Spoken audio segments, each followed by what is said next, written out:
Tim, here Glad we are to sit again. back here with you.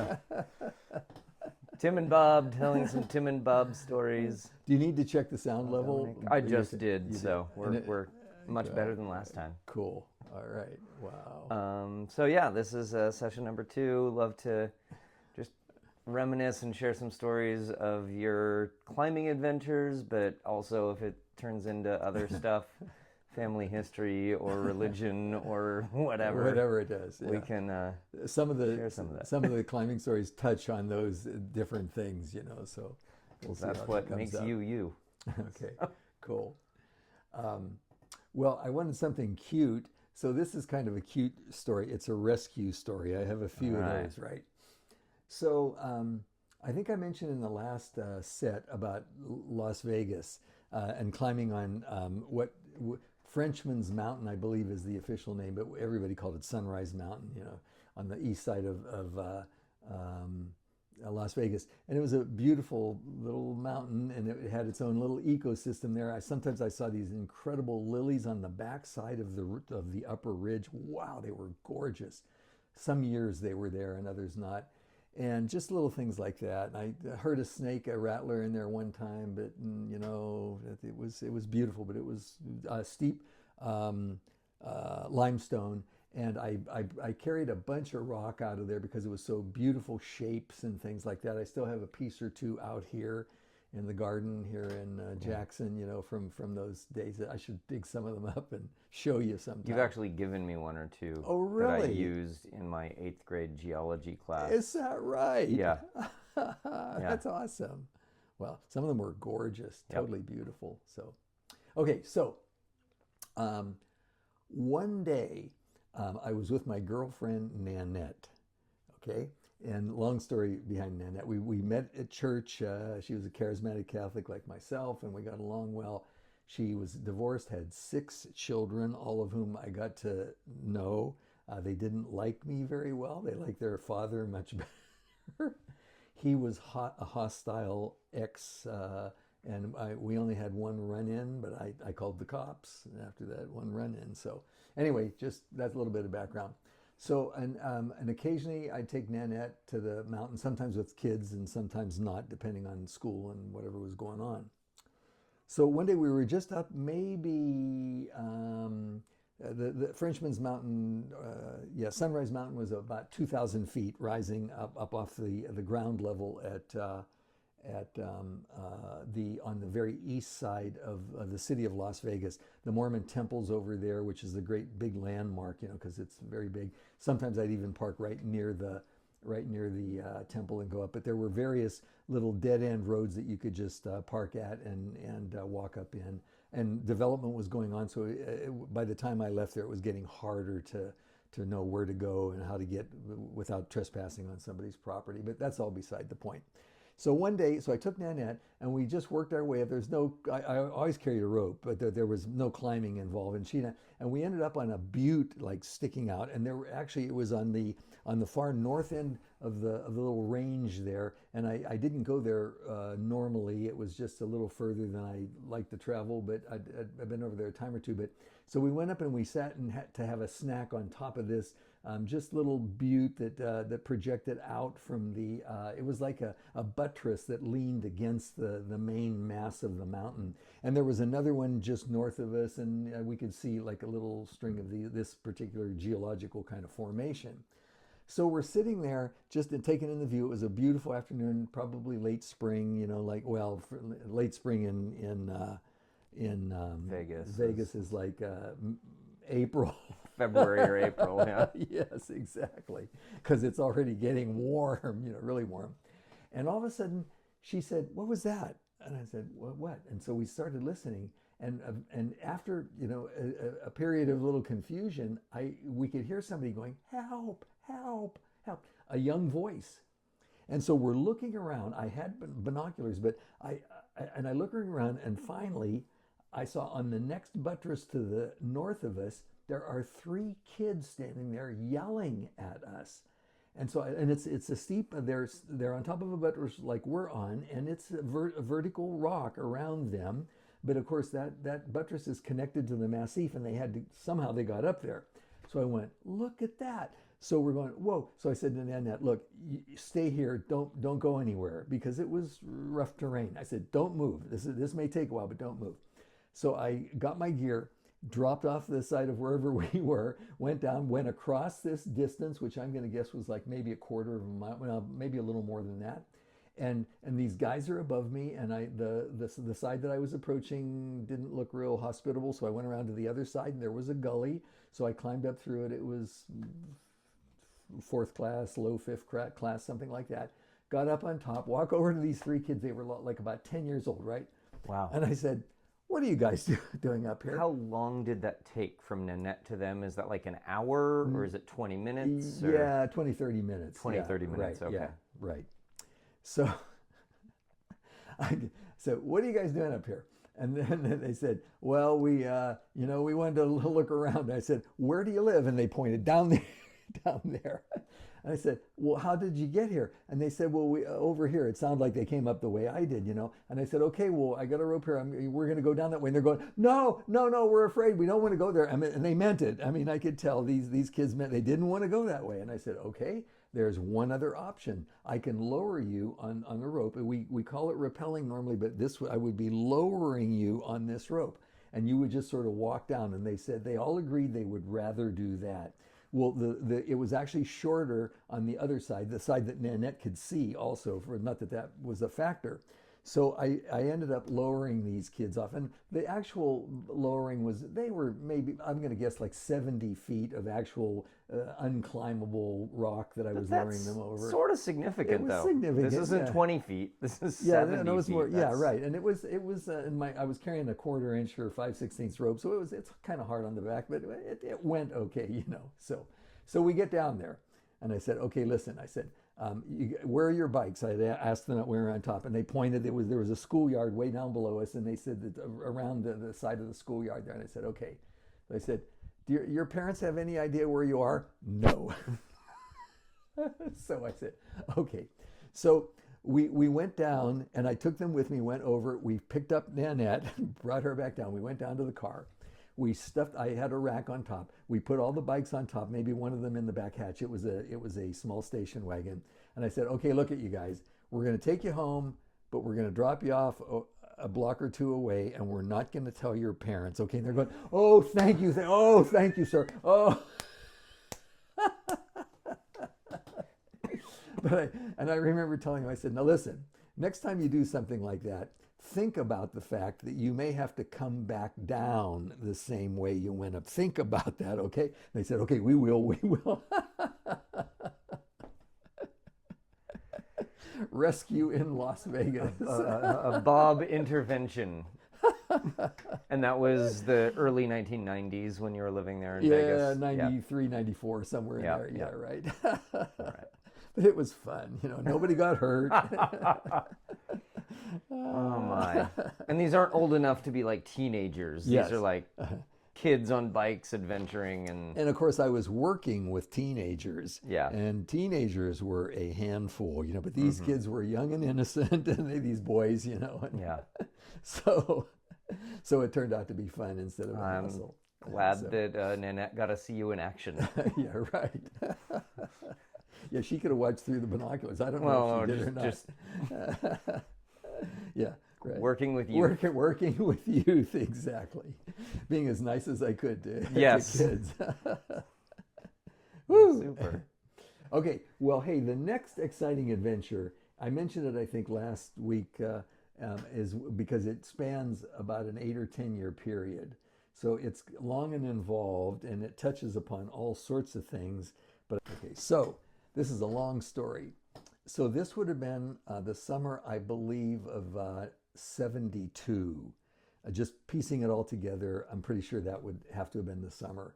And I was up in Tuolumne Meadows, and of course, I probably mentioned on last time around, the rangers let us stay all summer long if we wanted to in any of the climbers that were willing to stay. They had an area sort of separated off, and we stayed there. And the reason because there's a 2-week limit normally of camping, but they wanted to have a cadre of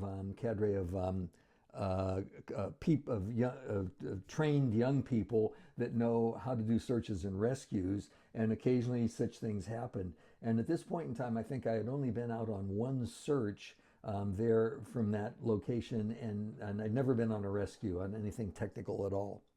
So, but also there were drugs around, of course, and somebody gave me a tab of LSD. And I found out later who the drug dealer was, and I think I mentioned his name was Andy Cox. I met him later, and he was a very likable and fine young man. Really was a neat guy, and he was drowned the next spring on a trip into the backcountry when the streams were all raging, and he was going in to climb with a group of guys, and he drowned. So very sad thing.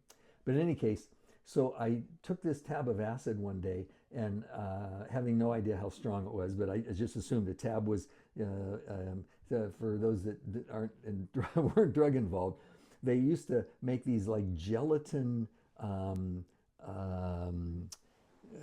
sheets with little bumps in them, all regular and the same size, and then they would break them into individual units, or you could buy, let's say, if you're buying a bunch of LSD, you could buy a whole sheet of it or whatever, and it had a certain amount of LSD in each of the little tabs, and it was supposed to be uniform, or da da da da da.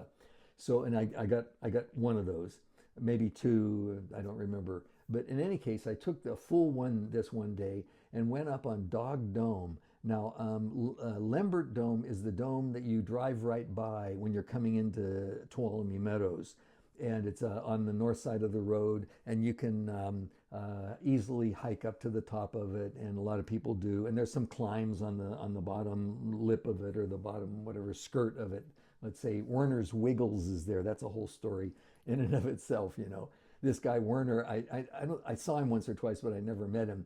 He was not a climber. He gets out of the car one day. He has carpenter's boots on, and he just scrambles up this very steep chute, and it's rated 5.8. I climbed it, and it was spooky almost, because there's not much protection. But he scrambles right up. That's why it got called Werner's Wiggles. Well, of course, he had these foam-soled shoes on that were much softer than any climbing shoes, and of course, they had much greater traction as well. That's how he made it. But he became famous, and he later became a climber too. So, yeah.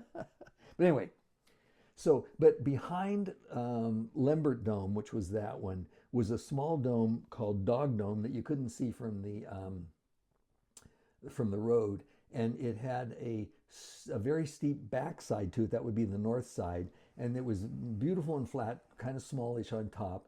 And I don't know why I went there, but I did. And it was fairly early in the day. I'm going to guess like maybe 9 or 10 o'clock. And I went up there. I took this acid and sat down, and it came on, and by noon or so, I was completely incapable of moving. That had never happened to me before, and I realized I must have taken a bunch of LSD. So I sat all afternoon. There was this little like a niche out of the precipitous north side of this thing, and there was a little seat kind of underneath it. Really, it was almost like a little love seat. So I climbed down to there and sat there, and I really couldn't move for, I'm sure, 3 or 4 or 5 hours. So I just sat there the whole time. And I did occasionally, I was sitting down where my ears might have been below the actual level of the rock behind me, so I couldn't hear much behind me. And I think I heard a few people in there. But first, before getting to the people part of it, let me tell you what I saw that day. So by then, I'd been raised a good Catholic kid, and but as the drug use and hippiedom and sex, drugs, and rock and roll kind of came on, I sort of left all that behind until at this point in time I really considered myself to be an atheist. I no longer believed in God. But what I saw that day, I saw energy kind of rising out of the earth and going up through trees and rocks and stuff, and sort of radiating out into space.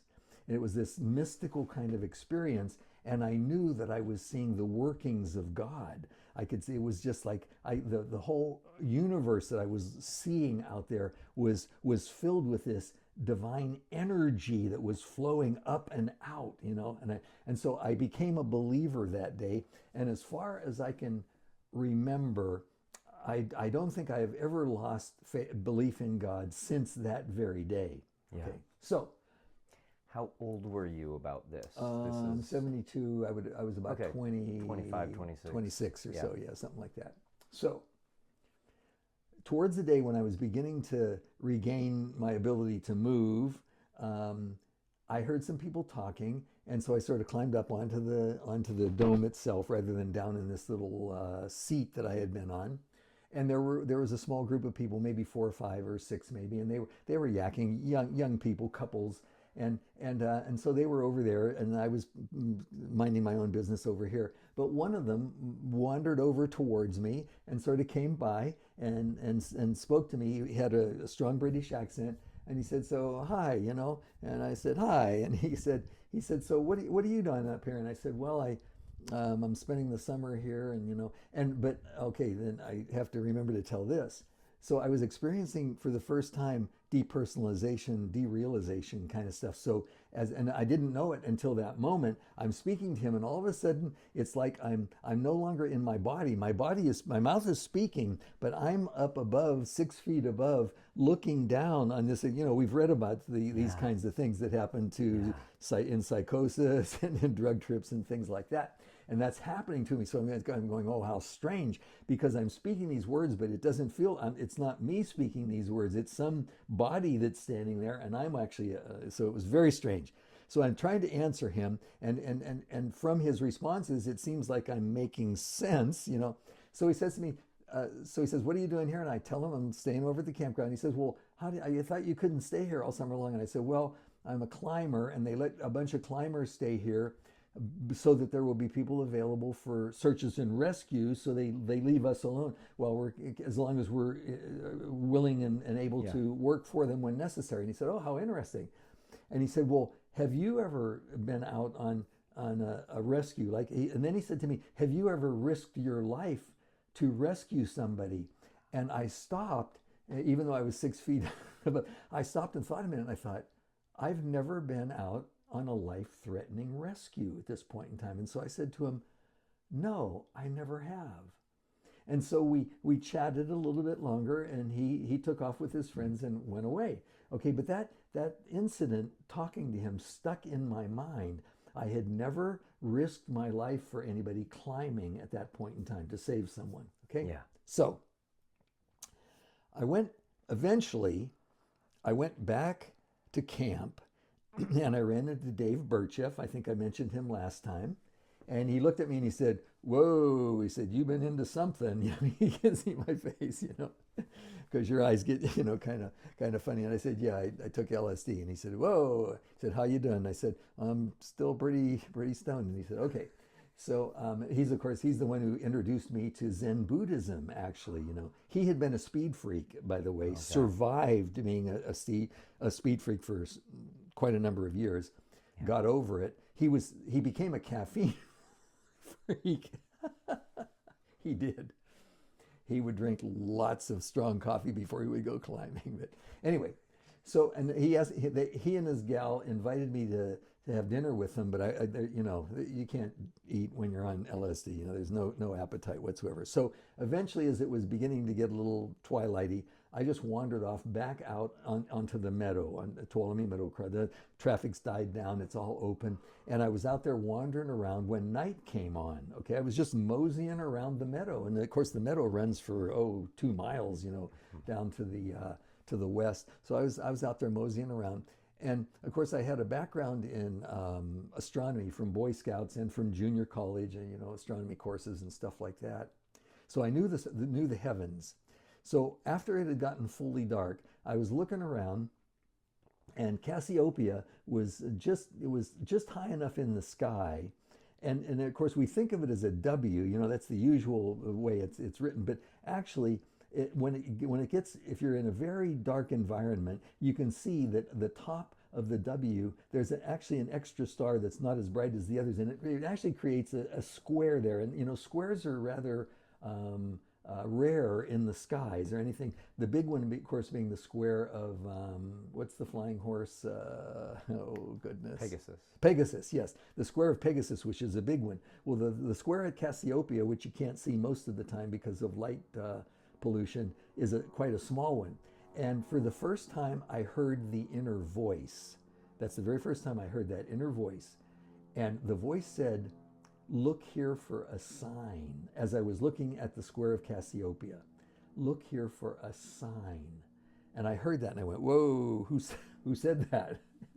Now also, I'd been reading a lot of psychology at this time, especially the works of Carl Jung. And Carl Jung was a visionary kind of guy. He received all this input from the other realm, you know, whether we would call that heaven or God or whatever he would call it, the collective unconscious or whatever. And one of the things that I had learned from him, and not by far the least important, was that the signs of individuation, which like a Christian would call holiness, the signs of someone that's really completed, were usually like a square or a circle, concentric circles. Those were all signs that would show up in writings or glyphs, graphics of ancient civilizations. These are universal signs that show up in every human culture. And then he studied these very issues of these universal signs that show up as part of human nature somehow, that they're there. There are, of course, all sorts of other signs that might show up that are culturally determined or family determined or experience determined, but these were universal signs. So when I saw the square and heard the voice saying, look there for a sign, I realized, okay, this is a symbol of something really important, some really advanced kind of stuff. So I thought about going back to try to get to sleep. I knew I couldn't. So I basically walked around until morning, till morning light. But before it started getting light, I was coming back to the traveling east, because I'd been way down the meadow to the west when I saw heard the voice. I'm coming back, and there's Cassiopeia now much higher because it was making its circuit around the pole, and much higher. And I looked up, and it was so beautiful. I was just engrossed in the view when all of a sudden, off to my left, which would have been to the north, something caught my eye, and I looked over, and there was a satellite slowly blinking its way. I could tell by the speed and everything that it wasn't an airplane, slowly blinking its way across. And I realized eventually it's coming close to the square of Cassiopeia. And sure enough, as it gets there, this all took several minutes for this to happen. It's blinking its way across, and it crosses into the square of Cassiopeia, and it's still blinking its way. And then when it gets right into the middle, it stops. Now, and then it's blank. There's nothing else there. Now, I know how that can happen. Like the satellite could just gone into the shadow of the Earth, for instance. That would explain it right there. But whatever, it stopped right there. And I went, the sign. It said, look for a sign. There it is. That's the sign. So I was kind of tickled with that. So I went back to camp, had a little breakfast maybe, and of course, because it takes you a day or two. So that was end of story, right? Done with. So now we got to fast forward 8 or 10 years. Okay, so now I'm living in Ice House Canyon in Mount Baldy, married, kids, and I was involved with the fire department, and we'd had some experiences with where technical assistance was needed, and I got called on a couple times, and and we lived in the canyon itself, right at the end of the road. And we would see lots of hikers and stuff coming through. The trail was just across from us. And occasionally I'd see somebody that might look interested. I'd run over and talk to them or whatever. And one of these was a young man. So now I'm about 33 or thereabouts, maybe. And this young guy, he was maybe a teenager when I first met him, maybe 17, 18. And I see him, and he was a hiker, and he'd be going up the canyon. We'd yak a little bit. His name was John, and I just say hi to him. No deep friendship, but we knew each other from Ice House Canyon. So one day, I was out front, and John came up carrying a backpack, and with 2 other guys. So he waved at me, and so I walked over to the trailhead where they were. I said, "Hey, it looks like you guys going backpacking." They said, "Yeah." And he said, "Hey, I'm glad to see you because I wanted some information." So he asked me. He said, you know that first canyon when you go up here it's kind of steep and kind of rubble at the bottom." I said, "Yeah, that's Falling Rock Canyon." And he said, "Yeah." He said, "Can we take that all the way to the top of Ontario Peak?" And I said, "You can indeed." And I said, "It's a little, that little cliff that you can see at the bottom from the trail, you can see it." I said, you might have to, climb up and then maybe take a rope and pull your packs up and stuff, but I think it'll be okay. You'll do okay there." And I said, "Hey, but I want to warn you." I said, "Coming back down off of, I said, where are you going to go after you've camped up there?" And he said, "Well, I don't know, back down the way we came." And I said, "Well," I said, "just be aware that it's not easy to figure out exactly where to drop off into that canyon. And if you miss that canyon, you end up in another canyon, which is further east of us here, and it's called Sheep Canyon. And it's beautiful, and you can come down that way, except there's a big rock wall at the bottom, massive rock wall at the bottom that blocks the whole canyon. And it's dangerous. People have gotten caught up there and had difficulty. So you have to avoid coming down. So if you do end up coming down Sheep Canyon, even accidentally, when you get down to the flat area, and there will be a pool of water like a bathtub there, and you'll be kind of tempted. The rock sort of begins to fall off there. Do not go down any further. You can go up over the ridge on either side, and it'll put you in a canyon on either side that will take you easily down to the bottom, but do not go down into Sheep Canyon. I warned all three of them were listening to this. So fine, end of story, right? So I go back to work. Well, 2 days later, I happen to be in the house looking across the canyon when John and one of the other guys, they're running down the canyon. So I jump out the door right away and I yell over at John. He talks to the other guy. I can see them talking because I'm working my way over through the canyon to get to him. One of them, the other guy keeps running and John stays there. So I get over there and say, "What's going on?" And he says, I don't remember the guy's name. His name was Dave or whatever. Dave, he wouldn't listen to us. We tried to tell him we ended up in Sheep Canyon like you said would be possible, and he wouldn't listen to us that we needed to go up and around. So he kept going down, and I said, "Oh no!" So because it's vertical and deadly in there. Yeah. So I said, so you guys came down a different way. Of course, they had done that. I said, when you left, were you in contact with him? They said, "Yes, we could yell at him." Yes. And I said, "Okay. All right." And and he said, "I sent my friend down to town, and he's going to ring the fire bell down there because there was a big sign saying in case of emergency." So I said, "Okay, good." So I said, I thought it over and thought, "Okay, listen, when you go down, tell them, because they're going to be firemen by the time you get there, tell them that I'll be at the trailhead in a half an hour and that I know exactly where we have to go." Okay, and he said, "Okay, I will." So he takes off running.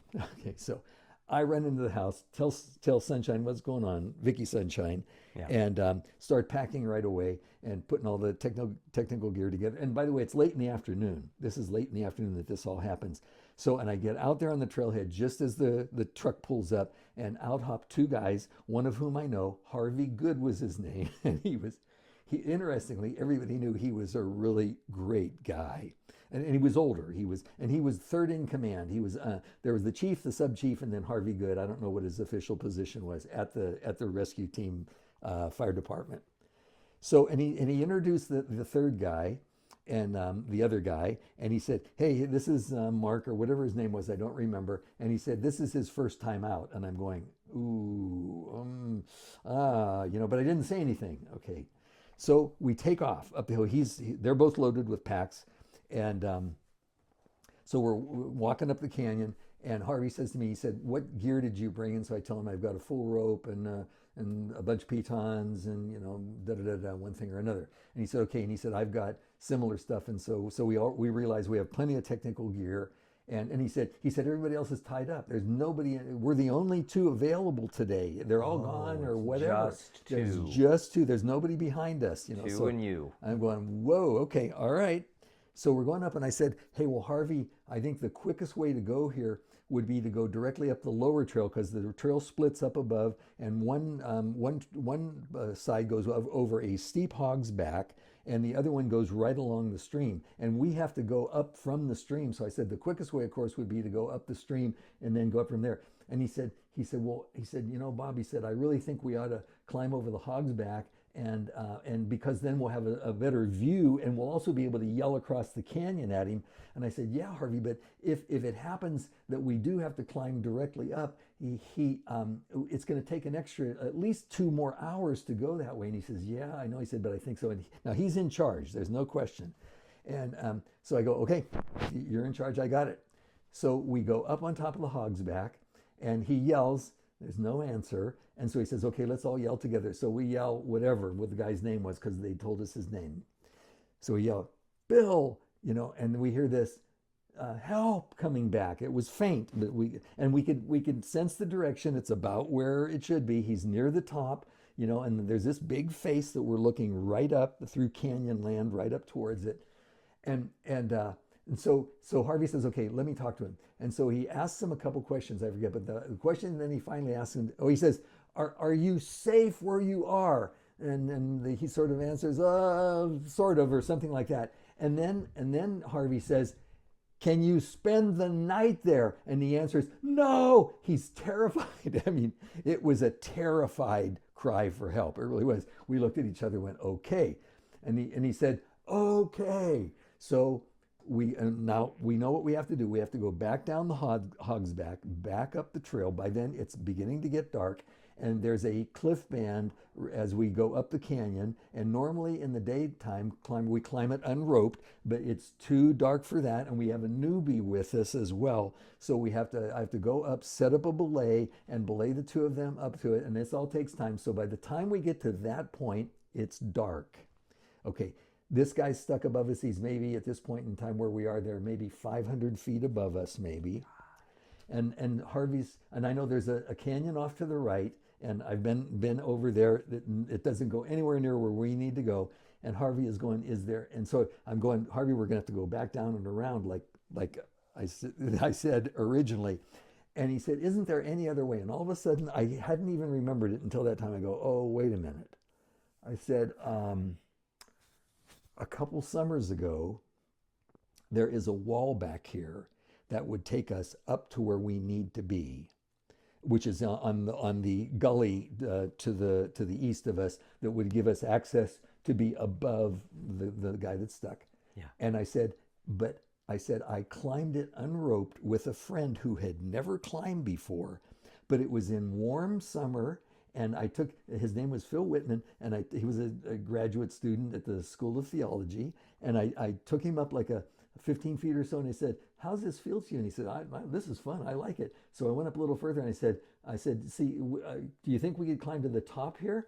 And he said, yeah, this feels okay to me. And I said, now keep in mind, we might run into a little more difficult kind of situation. And he said, I'm okay. So impetuous Bob, we took off, and Phil and I climbed it fine, top to bottom. I was guessing it was maybe a rope length, 150 feet or thereabouts, and it was really fun. It was fairly steep, but pretty fun, and the holds were all there, right? So I said remembering that, because I hadn't even thought of it until then, I said to Harvey, there is one possibility. There's a wall back here that would save us hours if we could climb it. I said, there's no protection on it whatsoever. It was a blank wall. There were no cracks in it whatsoever. It was rather broad, and it went up to right where we needed to be. And he said, would you be willing to climb it? And I said, yeah, I'll do it. So we go up there, we put our gear on, and I didn't take any pitons because I knew I took slings and stuff. Right. And so, and they had headlamps. I had a Mallory light that I had to carry in my mouth, which I did. So I started climbing, and it was a beautiful warm night, but it was dark. And I thought, once I was more than 20 feet off the ground, I thought, if this light fails, I'm a goner, I'm going to fall off here. So I climbed this whole thing. And then Harvey's voice rings out, you're almost out of rope. And I don't know where, I know I'm high on this thing, but I don't know how high.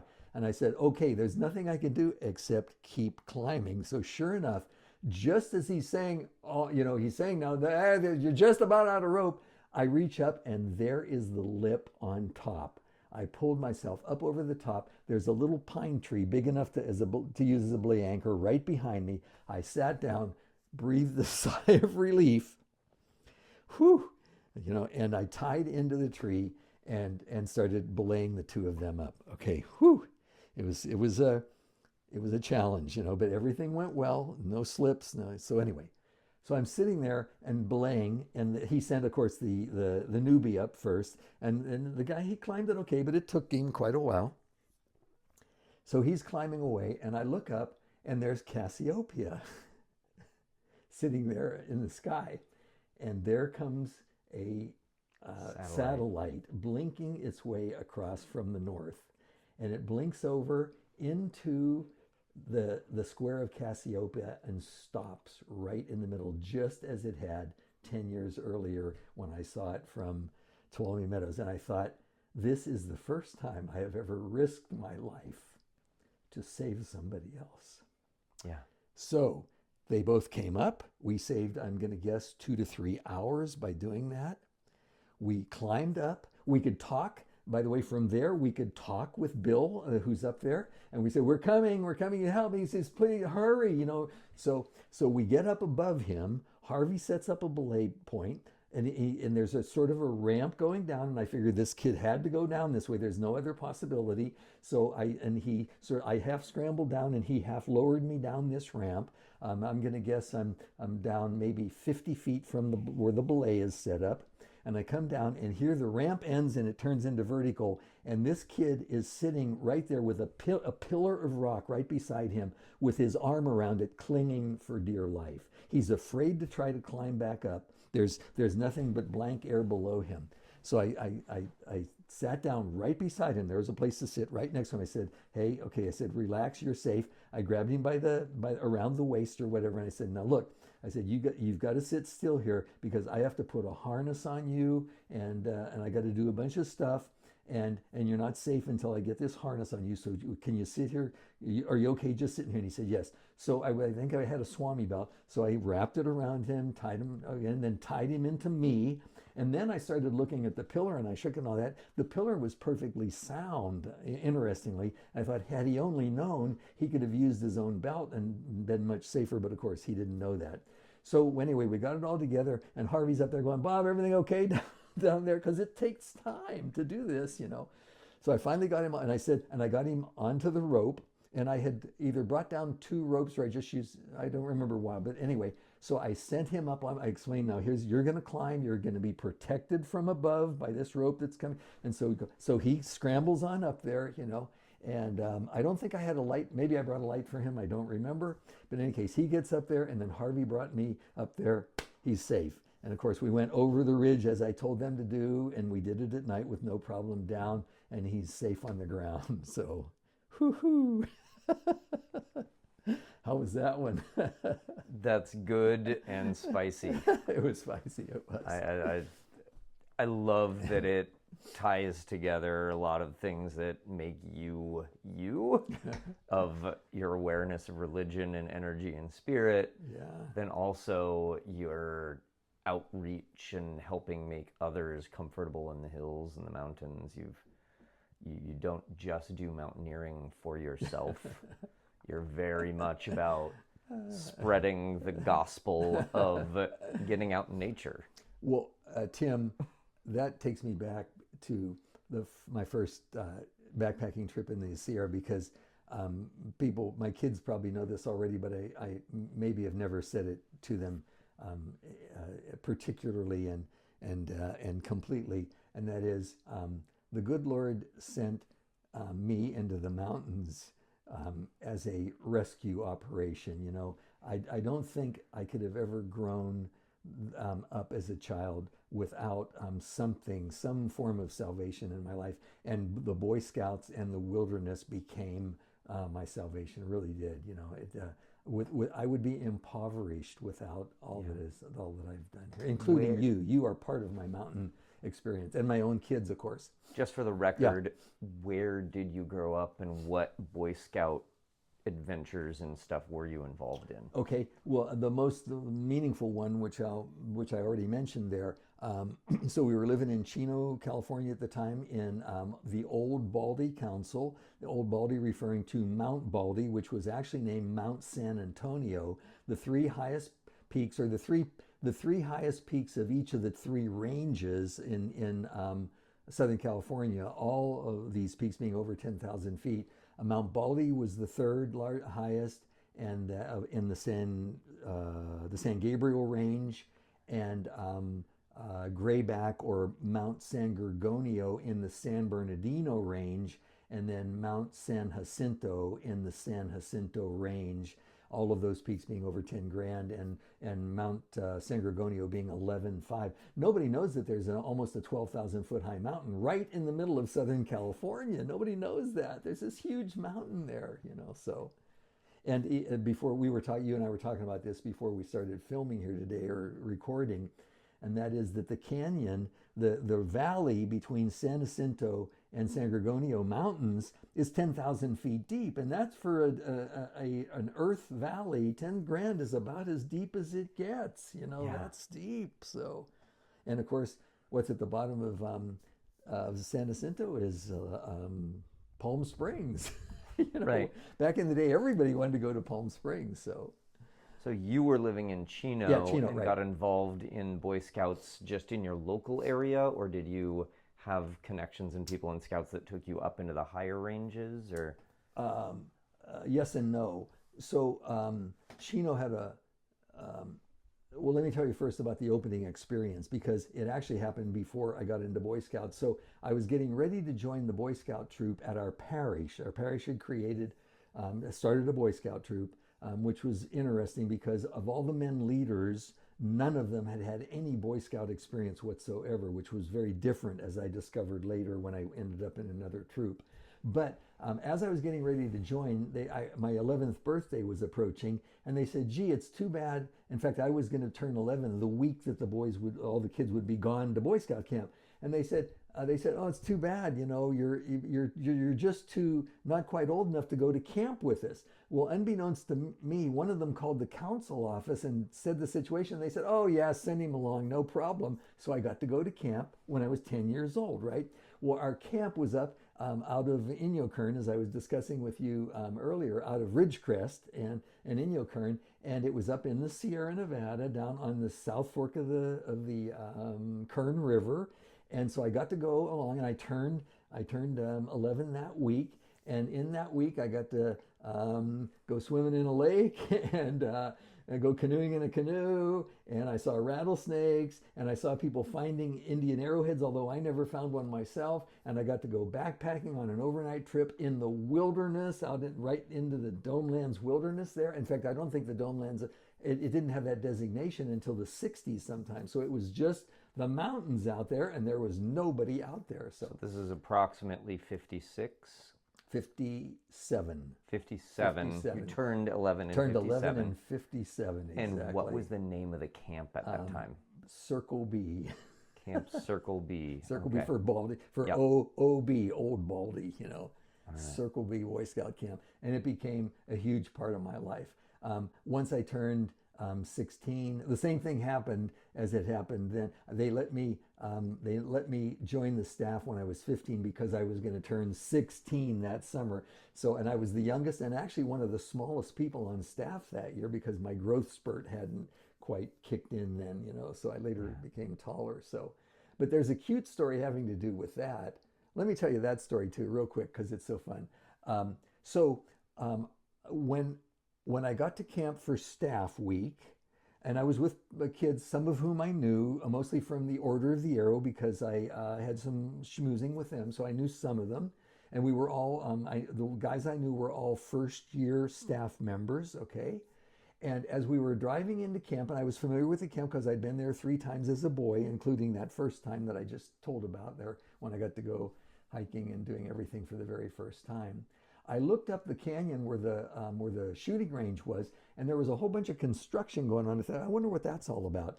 So about halfway into the week, we're in staff training week now, and the kids are going to show up this following Saturday. The scout executive who was in charge of camp that summer. His name was George Van Tubergen, a wonderful scouter, man. This was a great man. He was an idol to me. He really was. He said, "Hey, get on get your work clothes off, because we did a lot of physical labor that week, and get dressed to do some running around and stuff like that." Now I have to interrupt that story. So we all got dressed and met at the staff lodge, and now we're ready to go somewhere to do something in the late afternoon. But I have to back up and say, okay, I'm a sophomore in high school. I just finished my sophomore year in high school. At our high school, we had an obstacle course. And I hated the obstacle course, and for some reason, I despised it. And the coach would have us do it like once a week or something like that. And I didn't have a great upper body strength. There was a big wall that you had to climb, muscle over, and jump off the other side. And I just hated it. And it was usually hot and smoggy because we were in the path of smog there. This was in San Dimas, California, a Laverne-San Dimas border right there. And so it was just an irritant in my life. So we get all dressed. We're back to the Boy Scout camp now, Circle B. We're in the mountains. It's beautiful, clear air, no smog, and it's wonderful. And so George Van Tubergen leads us. There's about 35 of us on staff, and he leads us up the road towards the shooting range. And all of a sudden, we come upon an obstacle course, and I'm going, oh no, just what I don't want to do. But he has everybody's laughing and having a good time. So they start running the obstacle course. And towards the very end were me and Craig Reed. Now, Craig Reed was 2 years older than me. He was a forestry student in college at this time. And he also was an A#1 good guy, and he was the son of the chief executive of the council as well. And he had American Indian blood, and he looked it, and he was a tough guy and a good guy, and he was just a strong personality. And so, and he was fit. So he and I were the last two guys in line. So they kept running the obstacle course, and I think the last person that ran it had a time of something like, the lowest time as everybody ran it was about a minute and a half. So Craig Reed runs it, and he runs it in a minute and 14 seconds. So now I'm here and I'm looking at it, and almost everything on that course I had done over and over and over again at school for the past 2 years. Nobody but me knew that. There were no other kids from my school there that year. So I ran it in just under a minute, and everybody was in absolute awe. They're going, wow, how did he do that? I didn't tell anybody. That you'd been tortured with this experience for 2 years. Exactly. I knew it. All right, there's got to be something good to come out of this. Exactly. Might as well being the youngest kid on staff, impressing the heck out of all these college kids. Exactly. So my status at camp took an upward turn at that point in time. Yeah, this is sweet. Staff week of your first year on camp, so staff week of my first year That's at a camp. Pretty strong first impression to everybody. It's like, all right. Now I got another story I got to tell real quickly. 2 years prior to that, when I was the year I turned 14, I went to camp with the troop, the new troop, not the troop I started with, and I was a patrol leader. And they let us do these overnight hikes without adult supervision. Remember those days when they would send boys off with no adults? So I was, and this was common there at the camp. So we did this wonderful hike where you followed these little shiny markers and that they would put on the trees, and it looked like the eyes of animals, So it was kind of spooky because you're up there in the deep twilight, almost dark. And we all had flashlights, and we got up to a beautiful flat area. We could actually see the camp quite a ways below us, and we went to sleep. And we would be back down to camp in time for breakfast the next morning. So in the middle of the night, I'm sleeping soundly. All the kids in my patrol are all around me. I wake up and I hear some groaning or something, and somebody going, and so I sort of sat up and looked around, and all of a sudden I see somebody rolling around. It turned out it was Rex Swan. Okay, Rex was one of 3 kids: Rex, Roland, and the other R. Swan. Not Robert, but one of the R names. Anyway, all 3 Swan kids. And he's rolling around in the dirt, and all of a sudden I see something. I have my flashlight on. I see something flashing, and then it stops, and I see there it's a knife blade, and I realize Rex is upside down in his sleeping bag, and he's trying to cut his way out of the sleeping bag with his knife, and the knife is sticking out of, and I'm going, what do I do? I look around, there's a stick right beside me. I pick it up and I whack him, sort of on the body with it. And he goes, something like that, because he's asleep, he's out of it. So I hit him harder, and he goes, ooh. and I go, Rex, you're asleep. I said, yeah, and he goes, I said, wake up. And so, I said, you have your knife in your hand. Can you drop it? And he does. He drops it, and it falls out on the ground. So then I got to get him turned around in his sleeping bag, which was quite a task. It really was. But so how's this for Boy Scout camp, It's right? colorful and classic. So we all got back, no cuts, no scratches. He needed some repair work on his sleeping bag, but we were all safe and sound. The things that you don't know the world holds when you're 14. Really. Wait, there's somebody who's asleep and trapped in their sleeping bag, well asleep, but trying to fight their way out while they're asleep. Really. And it's one of your kids, You're responsible. Yeah. It was cute. It was very cute. Hey, well, you want another climbing story? Sure. So this introduces, I think, did I talk about Norm Saudie at all last week? No. Okay. All my kids know Norm Saudie, by the way, so they'll relate to this. And then, of course, we're going to introduce John Long on this one, too. Okay. So Norman and I this happened in about 72, 73. That's going to be a guess Right. there. It could have been a bit earlier than that, maybe a bit earlier. Okay. So back then, there were very few outfitters. When I first started climbing, we had to drive either to Riverside or to Pasadena to get climbing gear. And that was an hour, over an hour to Pasadena, and probably at least 45 minutes to get to, because there were no freeways going to either place at that point in time, right? And so, then somebody opened a small shop there in the Pomona Valley kind of area where we were. It was up in Claremont.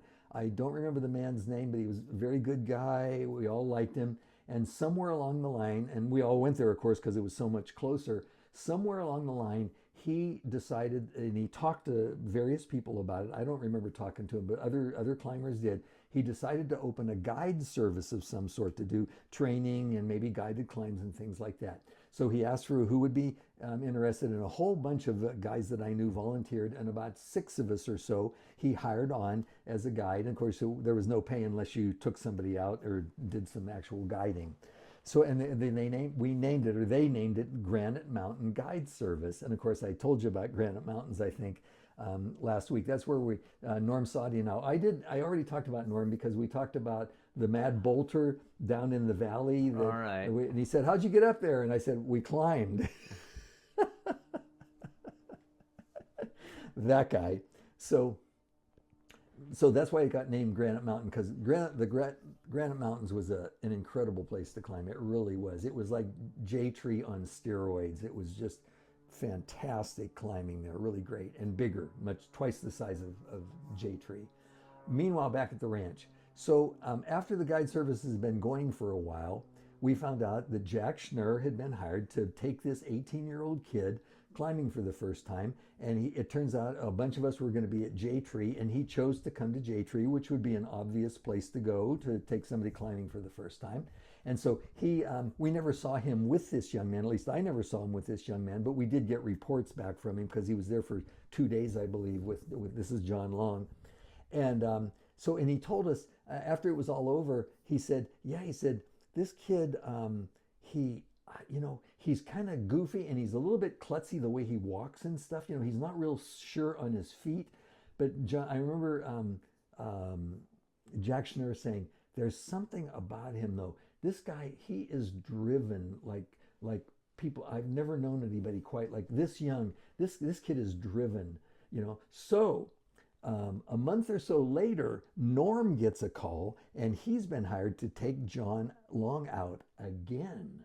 And so Norm calls me and says, hey, do you want to go along? And I said, sure. And so he said, I was going to go up to Tahquitz, and I said, great. So sure enough, we meet John Long up there.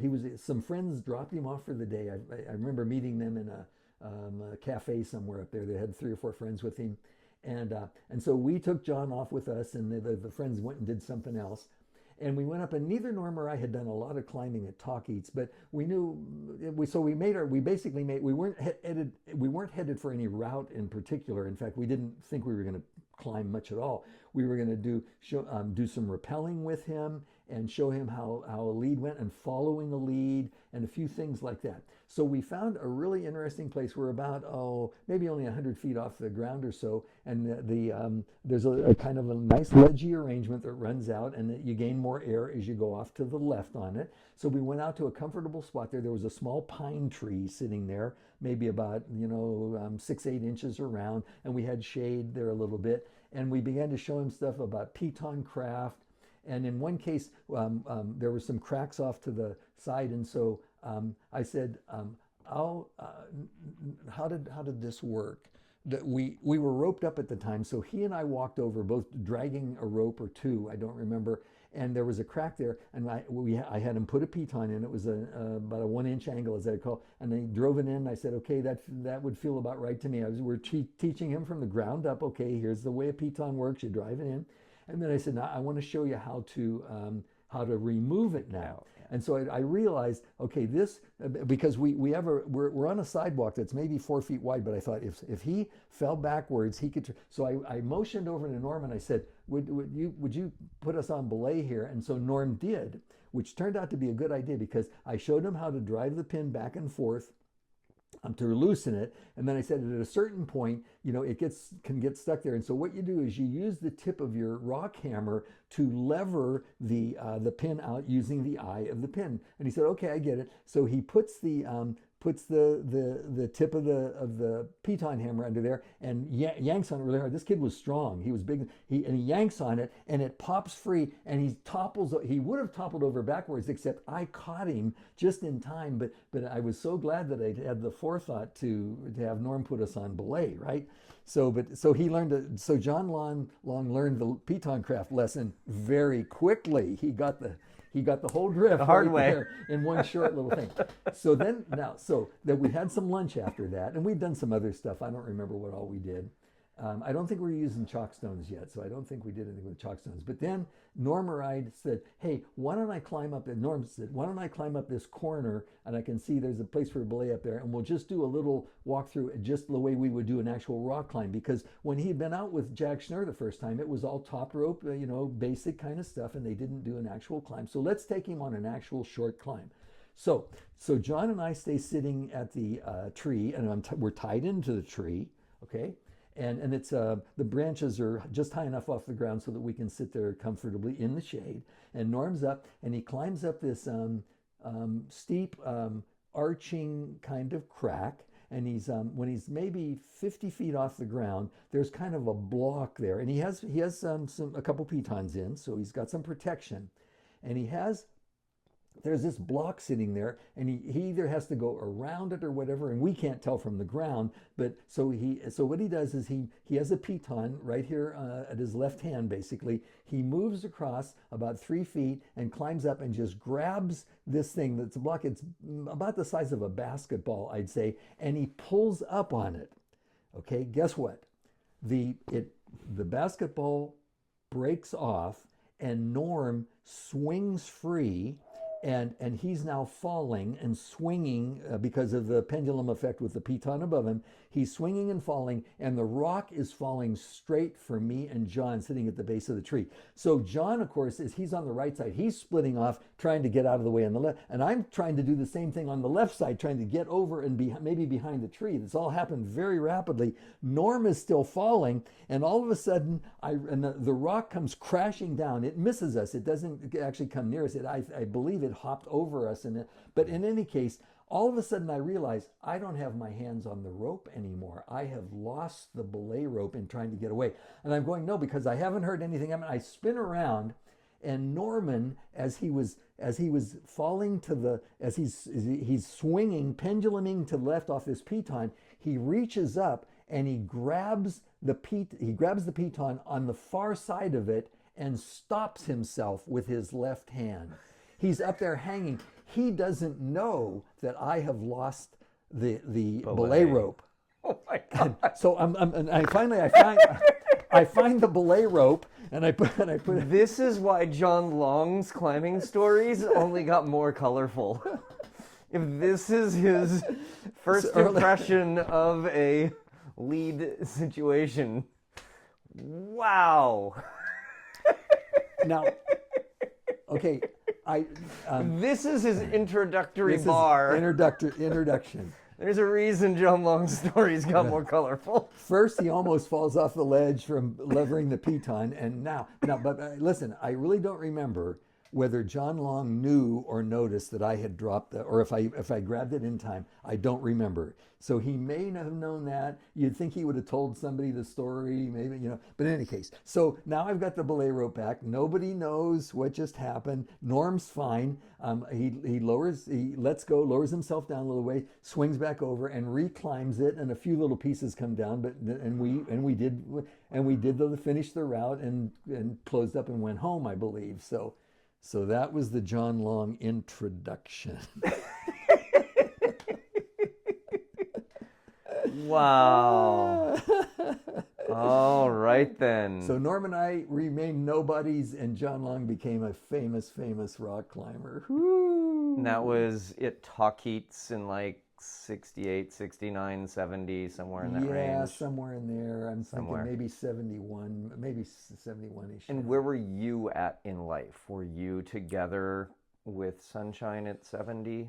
No, not yet. No, right. I didn't meet her until 73, I believe. Okay. Yeah, right. But I was doing the Joshua Tree, Yosemite, British Columbia thing over and over again, with sometime in Washington, state of Washington also, right. And just working as little as possible. My parents had moved out to Yucca Valley, and I would stay with them sometimes and work locally because there were some people that we knew that owned apartments and things like that, and I would paint for them, and then the painting led into other repair stuff, and as it inevitably does.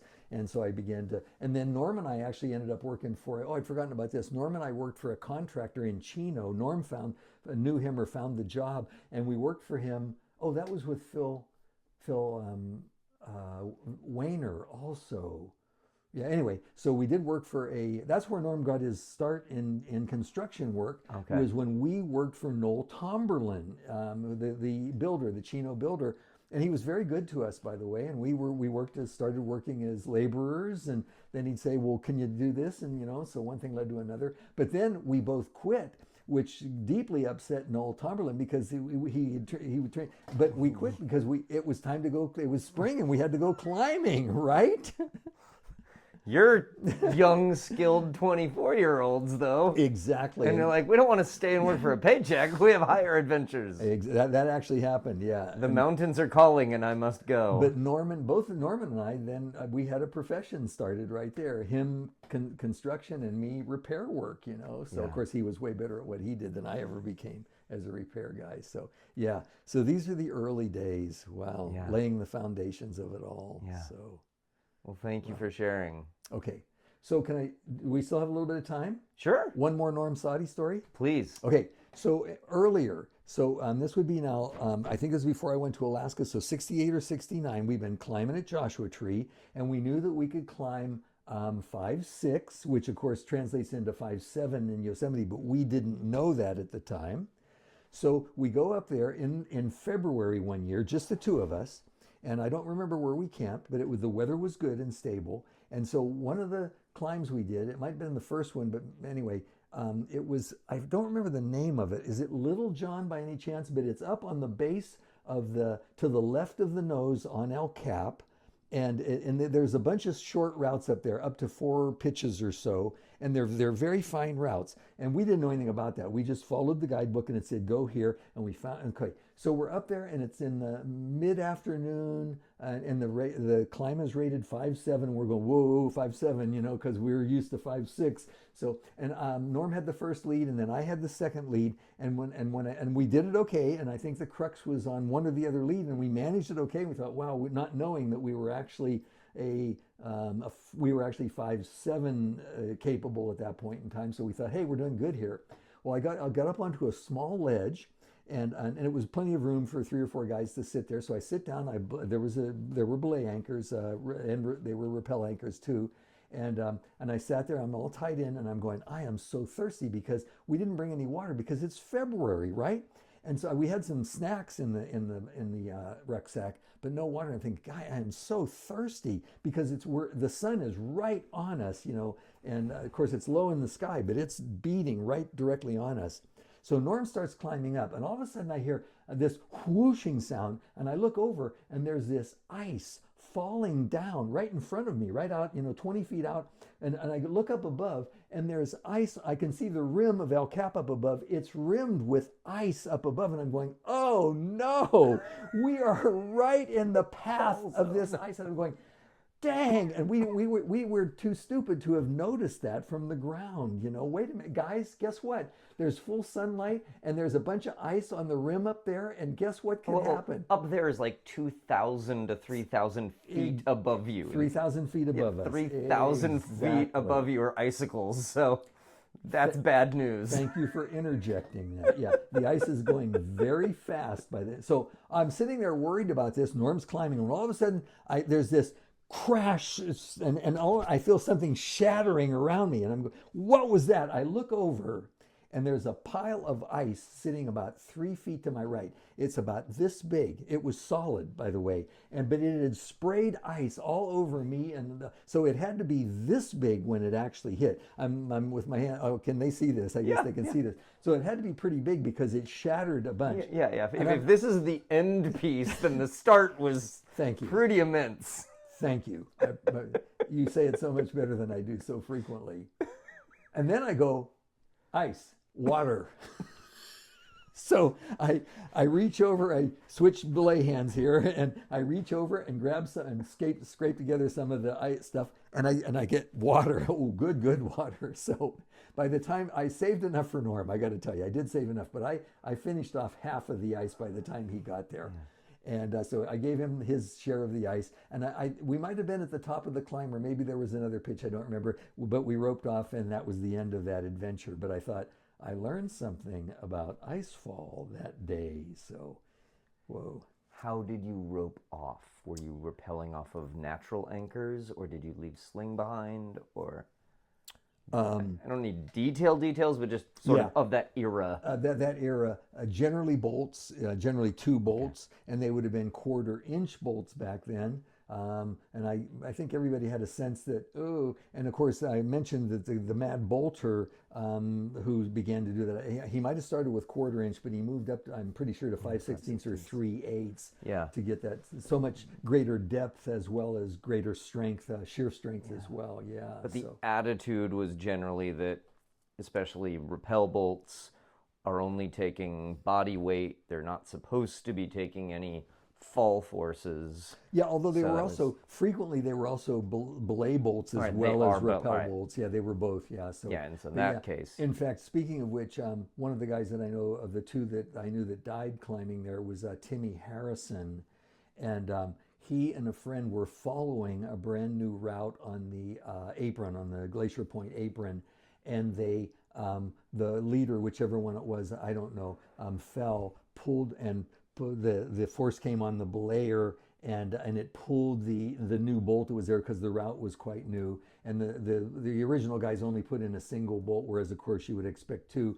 And also back then, a lot of us were using homemade bolt hangers. Yeah, exactly. And it was proven later that some of those bolt hangers actually were levering the bolts out by the design of it there. So it was a terrible tragedy that happened. They both, of course, were killed that day. So but the bolt thing, and then there were both natural anchors, horns and stuff that were occasionally used up there, and then there were obviously some good piton placements as well. I think I'd like to tell you another Jim Davis story. How's that sound? Please. Okay, have I told you this one yet about the Avalanche? I can't think of it. All right. So this is back 68-ish, and The only mountaineering I'd done is in the Baldy area, so there wasn't much big stuff, and avalanches were rather rare. I'm thinking about Baldy stories, but no, I got to tell the Jim Davis story. So we're up there in British Columbia, and Jim Davis has, I introduced him to the mountains and climbing, okay? And he... How and where? Southern California? In Southern California. I was in I joined a great Boy Scout troop, and it had a great explorer post connected with it.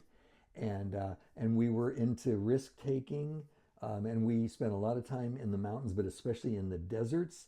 And we had leaders that were very tolerant of our insanities. And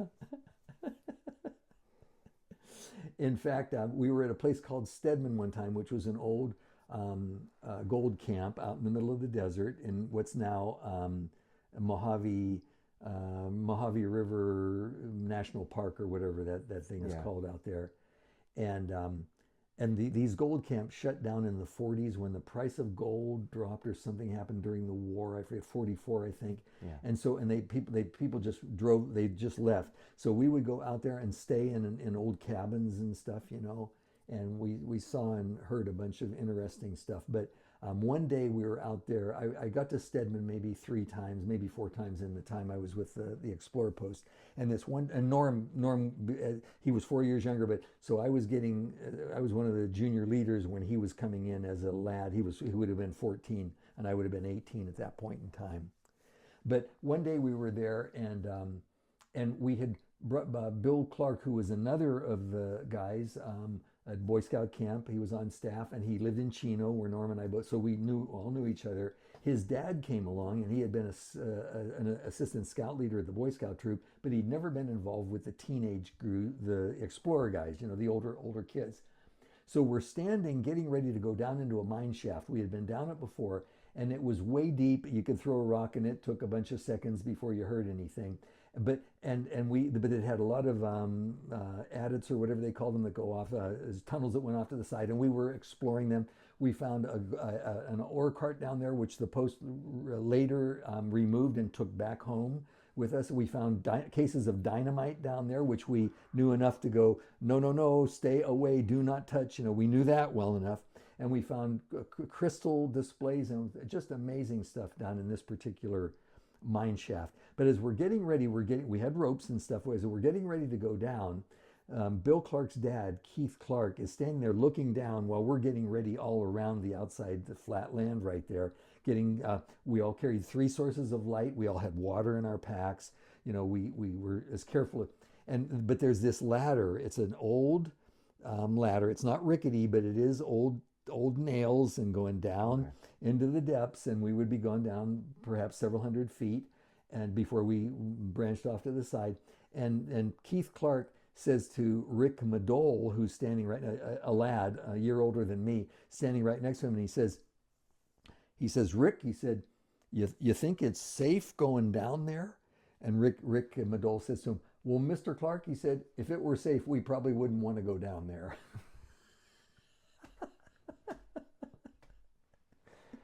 And he wasn't kidding him or anything. Yeah. He was just telling them the truth, you know. So we went down there, and we had a great time. So anyway, Norm. Okay, this is part of Norm's climbing story. Well, did that relate to Jim Davis? We're getting back to it. Okay, all right. We'll get back. We're slowly making our way back. Jim Davis did go. Yes, Jim Davis went on a couple of those trips with me. In fact, I think he went on one of the Stedman trips. Yeah. Okay. So that was I started in my junior year. I started inviting some of my friends, and it ended up being like 5 of them to go along on some of these scout trips, and all of them ended up having some wilderness experience continuing. 2 of them ended up being heavily involved, Jim Davis being one of those 2. Okay, all right. So, but on this particular trip, when Norm was there at Stedman, and this applies to later experiences I had with Norm. We were hiking along, and we came to a short cliff, and there's about 6 or 7 of us, including Craig Reed, whom I mentioned earlier because of the obstacle course. Yeah.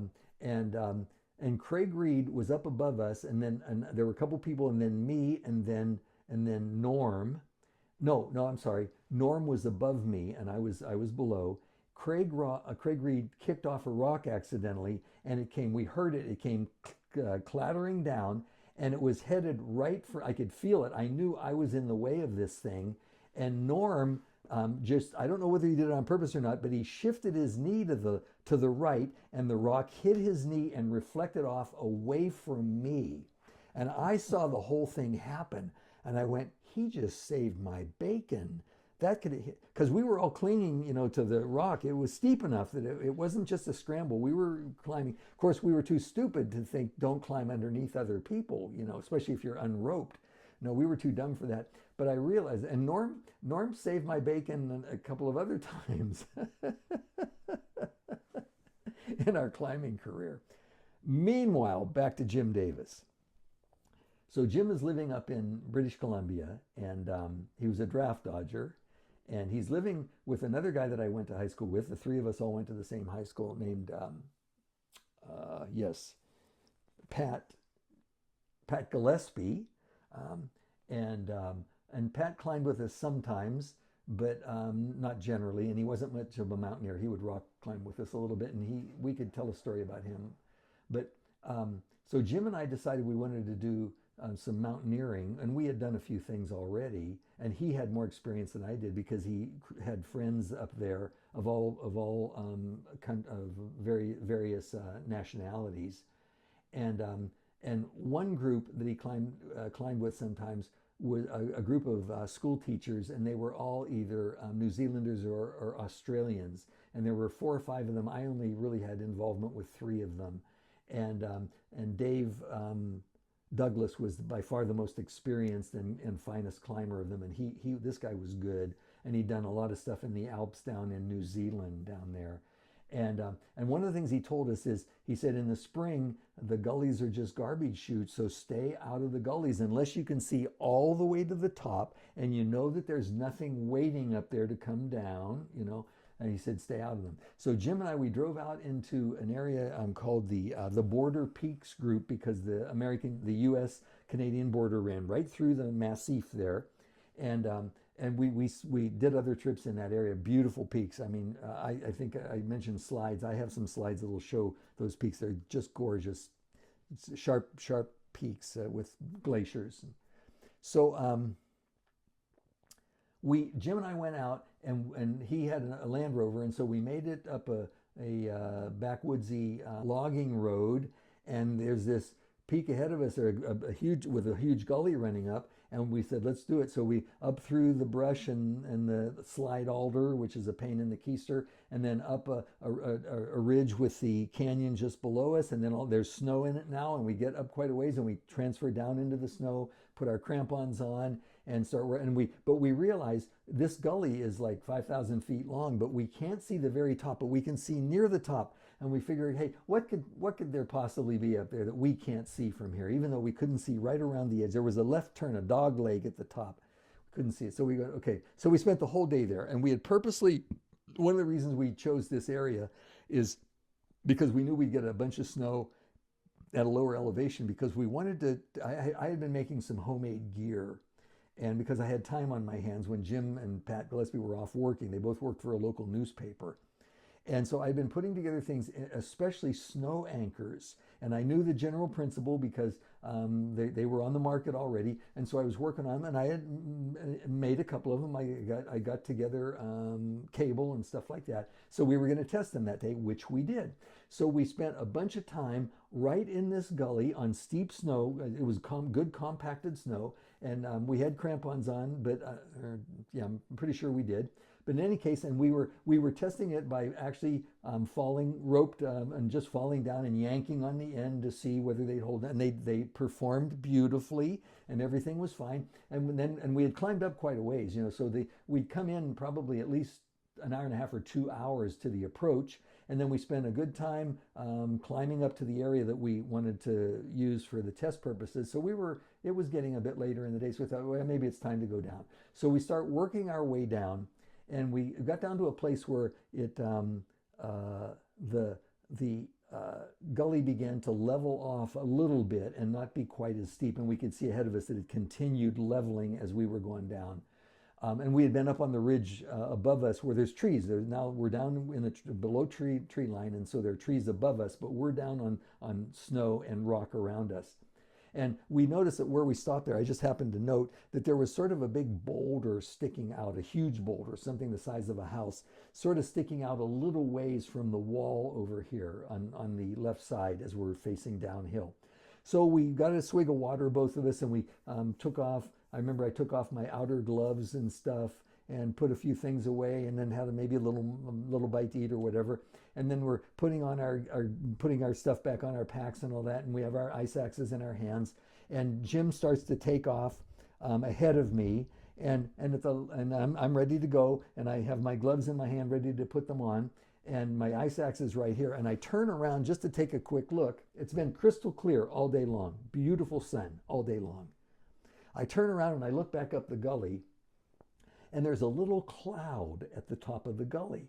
And I remember thinking, how strange. We've had this perfectly clear day, and there's just a little cloud right there, when out of that cloud, and I'm looking up almost a mile above me, I'm looking out, and there are blocks of ice flying out of this cloud, and they are coming towards us.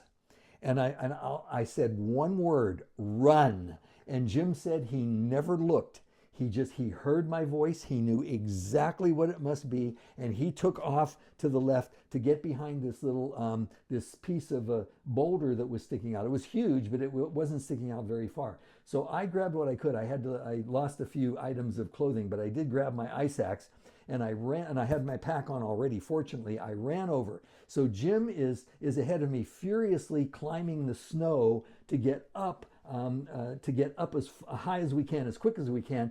And he gets up to where he can just reach up to a big tree root, which is sticking down from the trees, which are maybe 40 or 50 feet above us. And he grabs this root like this, and I come up behind him, and I grab his leg, one of his legs, because there's nothing else around me. I don't know if I had time to jam my ice axe in or not, but the whole thing, that probably took, I'm going to guess, 5 or 6 seconds, and we knew it was coming. And then all of a sudden, it started just with spattering kind of ice and stuff. And then all of a sudden, there's this roar, and it's like being right beside being next to a freight train when you're laying on the ground and the train is like 6 inches from you, the wheels, and it's that loud, and it's just this roar, this continuous roar, and the ice is just, we can feel it pelting back. But because we're protected by that boulder that's sticking out, it wasn't, because if we had been on open ground, we'd have been just wiped off the side in an instant. We'd have been toasted gone. in an avalanche. Toasted in an avalanche, exactly. And it's just, the roar was there,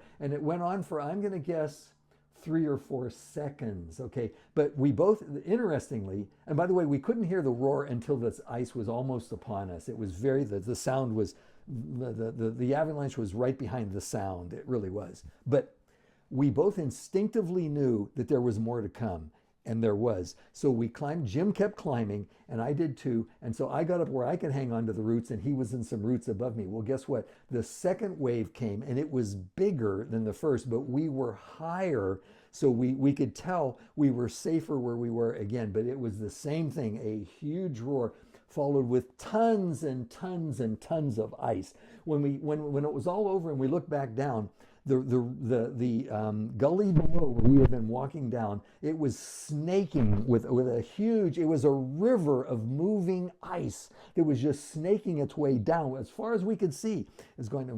So there's no way we couldn't safely go onto it. We had to climb up above, which we did. We climbed up above onto the ridge up above us where it broke down into the canyon. And we followed that all the way down to the car. We're about halfway down, and Jim said to me, "Hey, Bob," he said, "let's not tell Patty about," his wife, "let's not tell Patty about this." I said, "Okay, Jim." So that was the first big... You had a fine day testing your gear. We came back alive. It was good. Exactly. All right. Woo! Wow. You had lots of adventures with Jim Davis and also Norm Saudie. Saudie, yeah. I've met Jim Davis.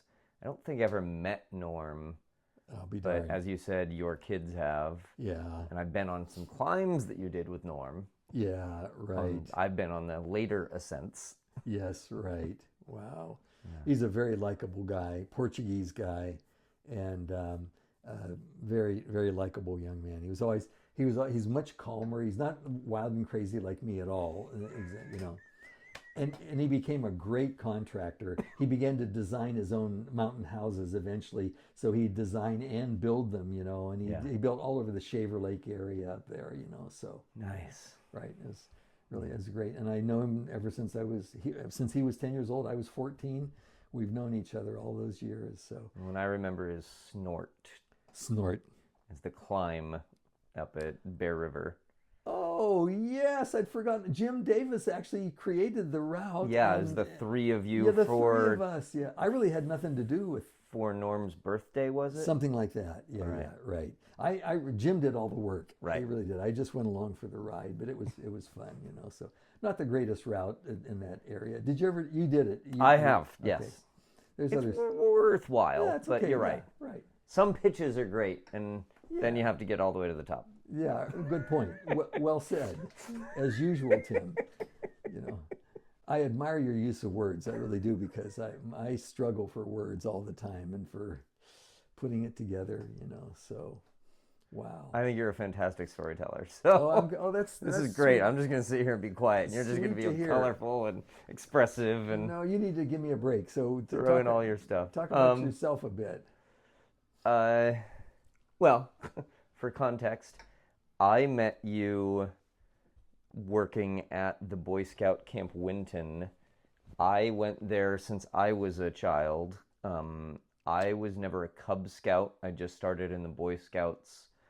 And so my first time going to summer camp, I was 14? No, I turned 13 that year, I guess.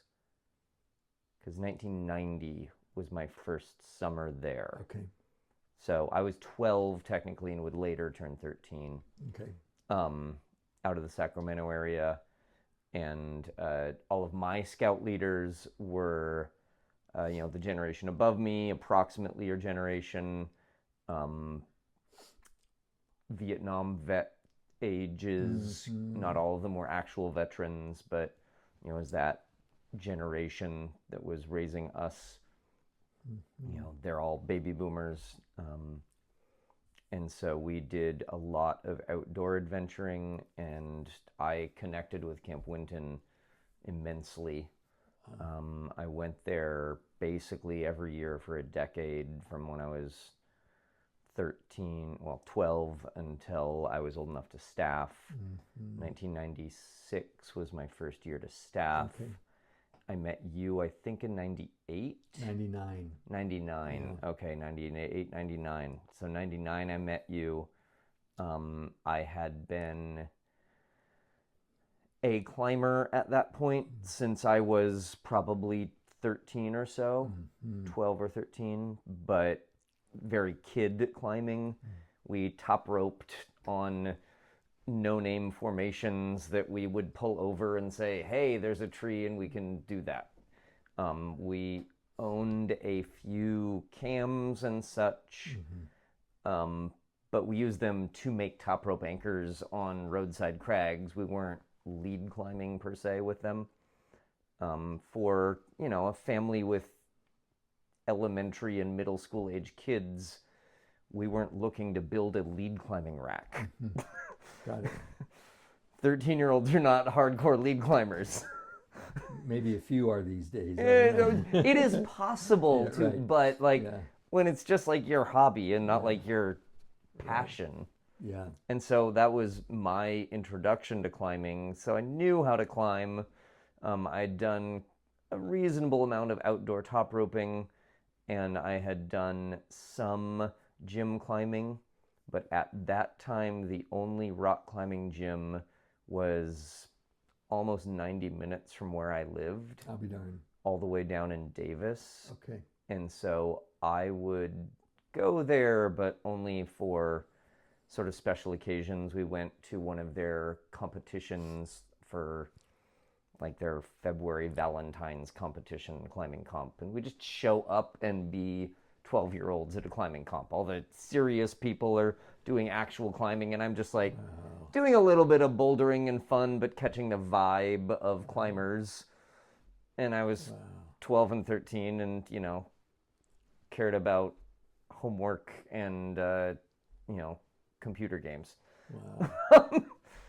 But getting into climbing and believing it, and then matured from that age up until summer camp and scouting, and I love the outdoors in general. Mm-hmm. It fed me, even though it wasn't my extreme passion. But then in my college years, around the time when I met you, it really started to connect with me, and I connected a lot with the outdoors, and especially with outdoor education and teaching the worth and value of the outdoors. I was nowhere near my era of teaching climbing and such. That came sort of through your involvement and connection. Because again, I'd mostly just top roped. Okay. My brother and I had done one lead climb, but neither of us can remember how we got off of it. I think we just walked sideways because it was the kindergarten cracks area. Where are we off talking of about? Donner Summit. At the Donner Summit. And okay. so you can climb up, but then there's a ramp that goes along with it. So even though you can get, a pitch up, when you reach that, you can just sort of walk along a ramp and be back on level ground. I think that's how we got off when I was like 15, but neither of us exactly remember. And I had gone to climbing areas that had lead climbing, but mostly just top roped there. Like Phantom Spires, my brother and I had walked along the base of Lover's Leap once, but everything is lead climbing there. And we didn't really have a guidebook, and we didn't have the skill set to comprehend exactly what we're doing, which was the best choice. We just sort of got a feel for what is the climbing community, and it's a positive group of people, supportive, but people who, in my experience, they all know they're doing something that is life-threatening, and so they keep a critical eye on each other, not in a negative way, but in a, I'm going to check not just me, but my people around me, because this is a good thing, because it teaches people limits when they're at the extreme. But if you're not aware of where those limits are, you can make some really consequential choices. And I want to keep the people around me safe. I don't want to be around when a rescue is happening. And so you have been the rescue person in a couple of things. But it was later in my climbing career, So, exactly. So when I was on my first impressions as a teenager. Right. Tim, you've done so much for the climbing community through your guiding or book, your, for lack of a better way to put it, a knowledge of the local climbing areas and all your contacts which you've maintained. So what led you to that? What part of you was so interested in keeping track of routes and what, and difficulties and locations and all that? At heart, I'm like a book nerd, a data person. I really believe the worth in preserving knowledge. Oh, wow. And so that's a little bit about what this sit-down video with you is like, let's not just say like, hey, there's a guy named Bob Dominick who was a climber. His name's on a Joshua Tree guide. There's more there than that. I like the stories, and it's in those stories where we really learn the lessons. It's what details are there that lead to the situations that people find them in, and what decisions are made. Wow. And so at the very base, you need a setting for any story, like where and when. Okay. But then to really learn lessons, you need the actual story. And so I didn't want the stories to disappear. I'll be darned. And so, and even if the stories disappear, I want to at least have enough data, meaning that setting of names and places, to start to build a story. So I heard lots of stories of early climbing before I even met you. Okay. We watched Doug Robinson in his Moving Over Stone videos. We watched and read things in Mountaineering Freedom of the Hills. Oh, yeah, right. I was interested in history, not just of climbing, but in the other things. My education was pretty good, honestly. Or at least I caught on to it. And so I always wanted to not learn just the what, but the why. I'll be darned. So it's not just what, like, hey, there's a mountain called El Capitan. Why is it called El Capitan? Why does a Native American valley have a Spanish name? There weren't Spanish people naming this, and yet there were. So it's the details that lead to the lessons. I'll be darned. And so for me, the climbing stuff is I wanted to learn where people were climbing, and just from that bare beginning of when was it climbed and who climbed it, we can put together that bigger picture of what was mountaineering like in my era. And they're the big famous John Long stories and El Capitan and Yosemite Valley. Right. People climbed all over everywhere. And so I wanted to know, what was it like outside of the big places? Like, my favorite passion is the Highway 88 corridor. So when was this being climbed? By whom is it being climbed? What are their connections and influences? And so that's where I'm learning of Doug Robinson climbing. That's where I've, I learned, Royal Robbins is famous for his Yosemite stuff, but he ran a guide service along Highway 50 for, I don't know, a decade at Lover's Leap. I had There's no all idea these about that. other things that Wow. it's not just the major things that happen. The way that things spread in culture is they start in one major place that is an influence and a connection, but then those lessons and ideas have to spread. And I'm interested in the spread. How does it get to normal people like me? I'll be darned. I've never done anything famous, but I've learned the skills and techniques that have changed my own attitudes and approach in life. And so how does it go from alpine climbing in the 1800s Swiss Alps to me tooling around in a gasoline-powered car in small hills in the Sierra Nevadas? Amazing, Tim. And so you are one of my connections to that. I've learned climbing before I knew you, but connecting with your attitude and experience, the way that you opened me up, is I just needed a little bit of a mentor, a model, to be able to go beyond the guidebook of looking at a name and a number and then trying to do that. I learned through you that I actually did have the skill set to just sort of look at a rock and see, like, yeah, I think I can probably do that. Just standing at the ground, even though it's a couple pitches, not just a couple feet, but like I learned like how to read the difficulty, and even better, what to say no to. I learned that it's a good idea to climb below my limits. I learned that chasing the difficulty and the number is not the point in climbing. You're not supposed to try to climb a 513. It's okay to climb a 5.7, and you learn cool stuff doing it. Even better, find a 5.2. They're super rare.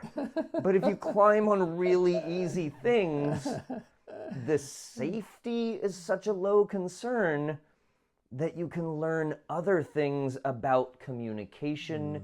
You can learn things about your own self-awareness, about what is your body doing, what is your partner doing, what is nature doing, where is the sun, the shade, the water, what time of year, like all of these things. And with enough experience, all those gel into a general outdoor experience. I would have to add to that, Tim, that I've found that some of the most wonderful climbs I've ever done have been like fourth class climbs where, I really, Norm Saudie and, I just temporarily lost his name. Oh, goodness. And another guy, old high school friend, and myself, we did the east face of Mount Whitney, which is, as a rock climb, it's sort of so-so. But the top 500 feet is all fourth class or third class, and you're in these huge blocks that form the top of, and you're in and out. Sometimes you're out on the outside, and sometimes you're actually in the inside. And we all got to the top and went, that was the best part, was that the last five, and we were unroped, About my first lead. Yeah. So, but anyway, go ahead. Let's continue where we were. Hey, well, it's all these years I've known you, but I've known much of what you're telling me just sort of intuitively, but I've never asked you about it before, and it's really fascinating, and it all makes sense to me because I know you, what you like and what you've done, and it all fits together. But it makes me think of the ropes course thing. You're still involved in that, and still, showing people how to do really cool stuff. Because ropes courses, let's face it, that stuff is fun, The thing that teaching ropes courses finally crystallized for me, I love rock climbing, and that's still sort of my first passion, but I've done a little bit of ropes course work along the way, and what that helped crystallize is the lessons that I was talking about earlier about being in the outdoors and learning your awareness of what is going on nature-wise, what's going on with your body, etc.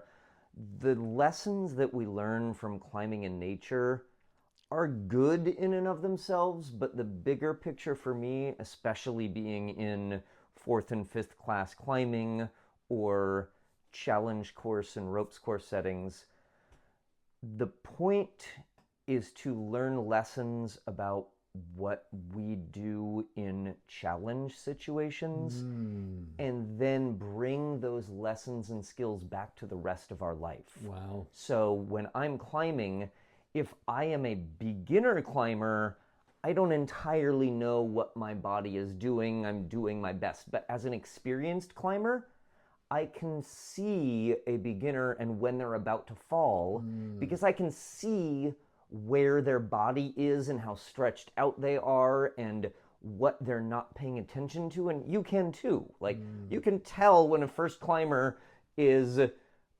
stretching too far, or they should have moved a leg instead of a hand or something like, and you can read like they're about to fall, and then they do.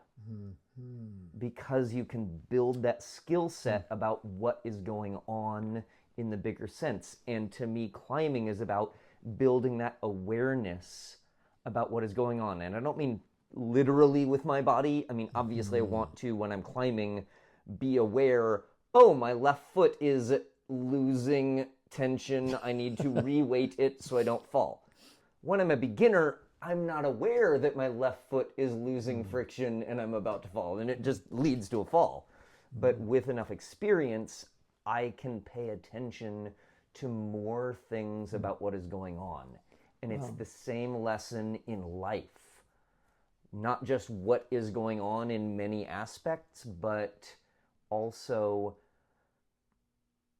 what do I do in those situations? How can I respond? So it's not just the incoming signal being aware more, but what are my decision choices?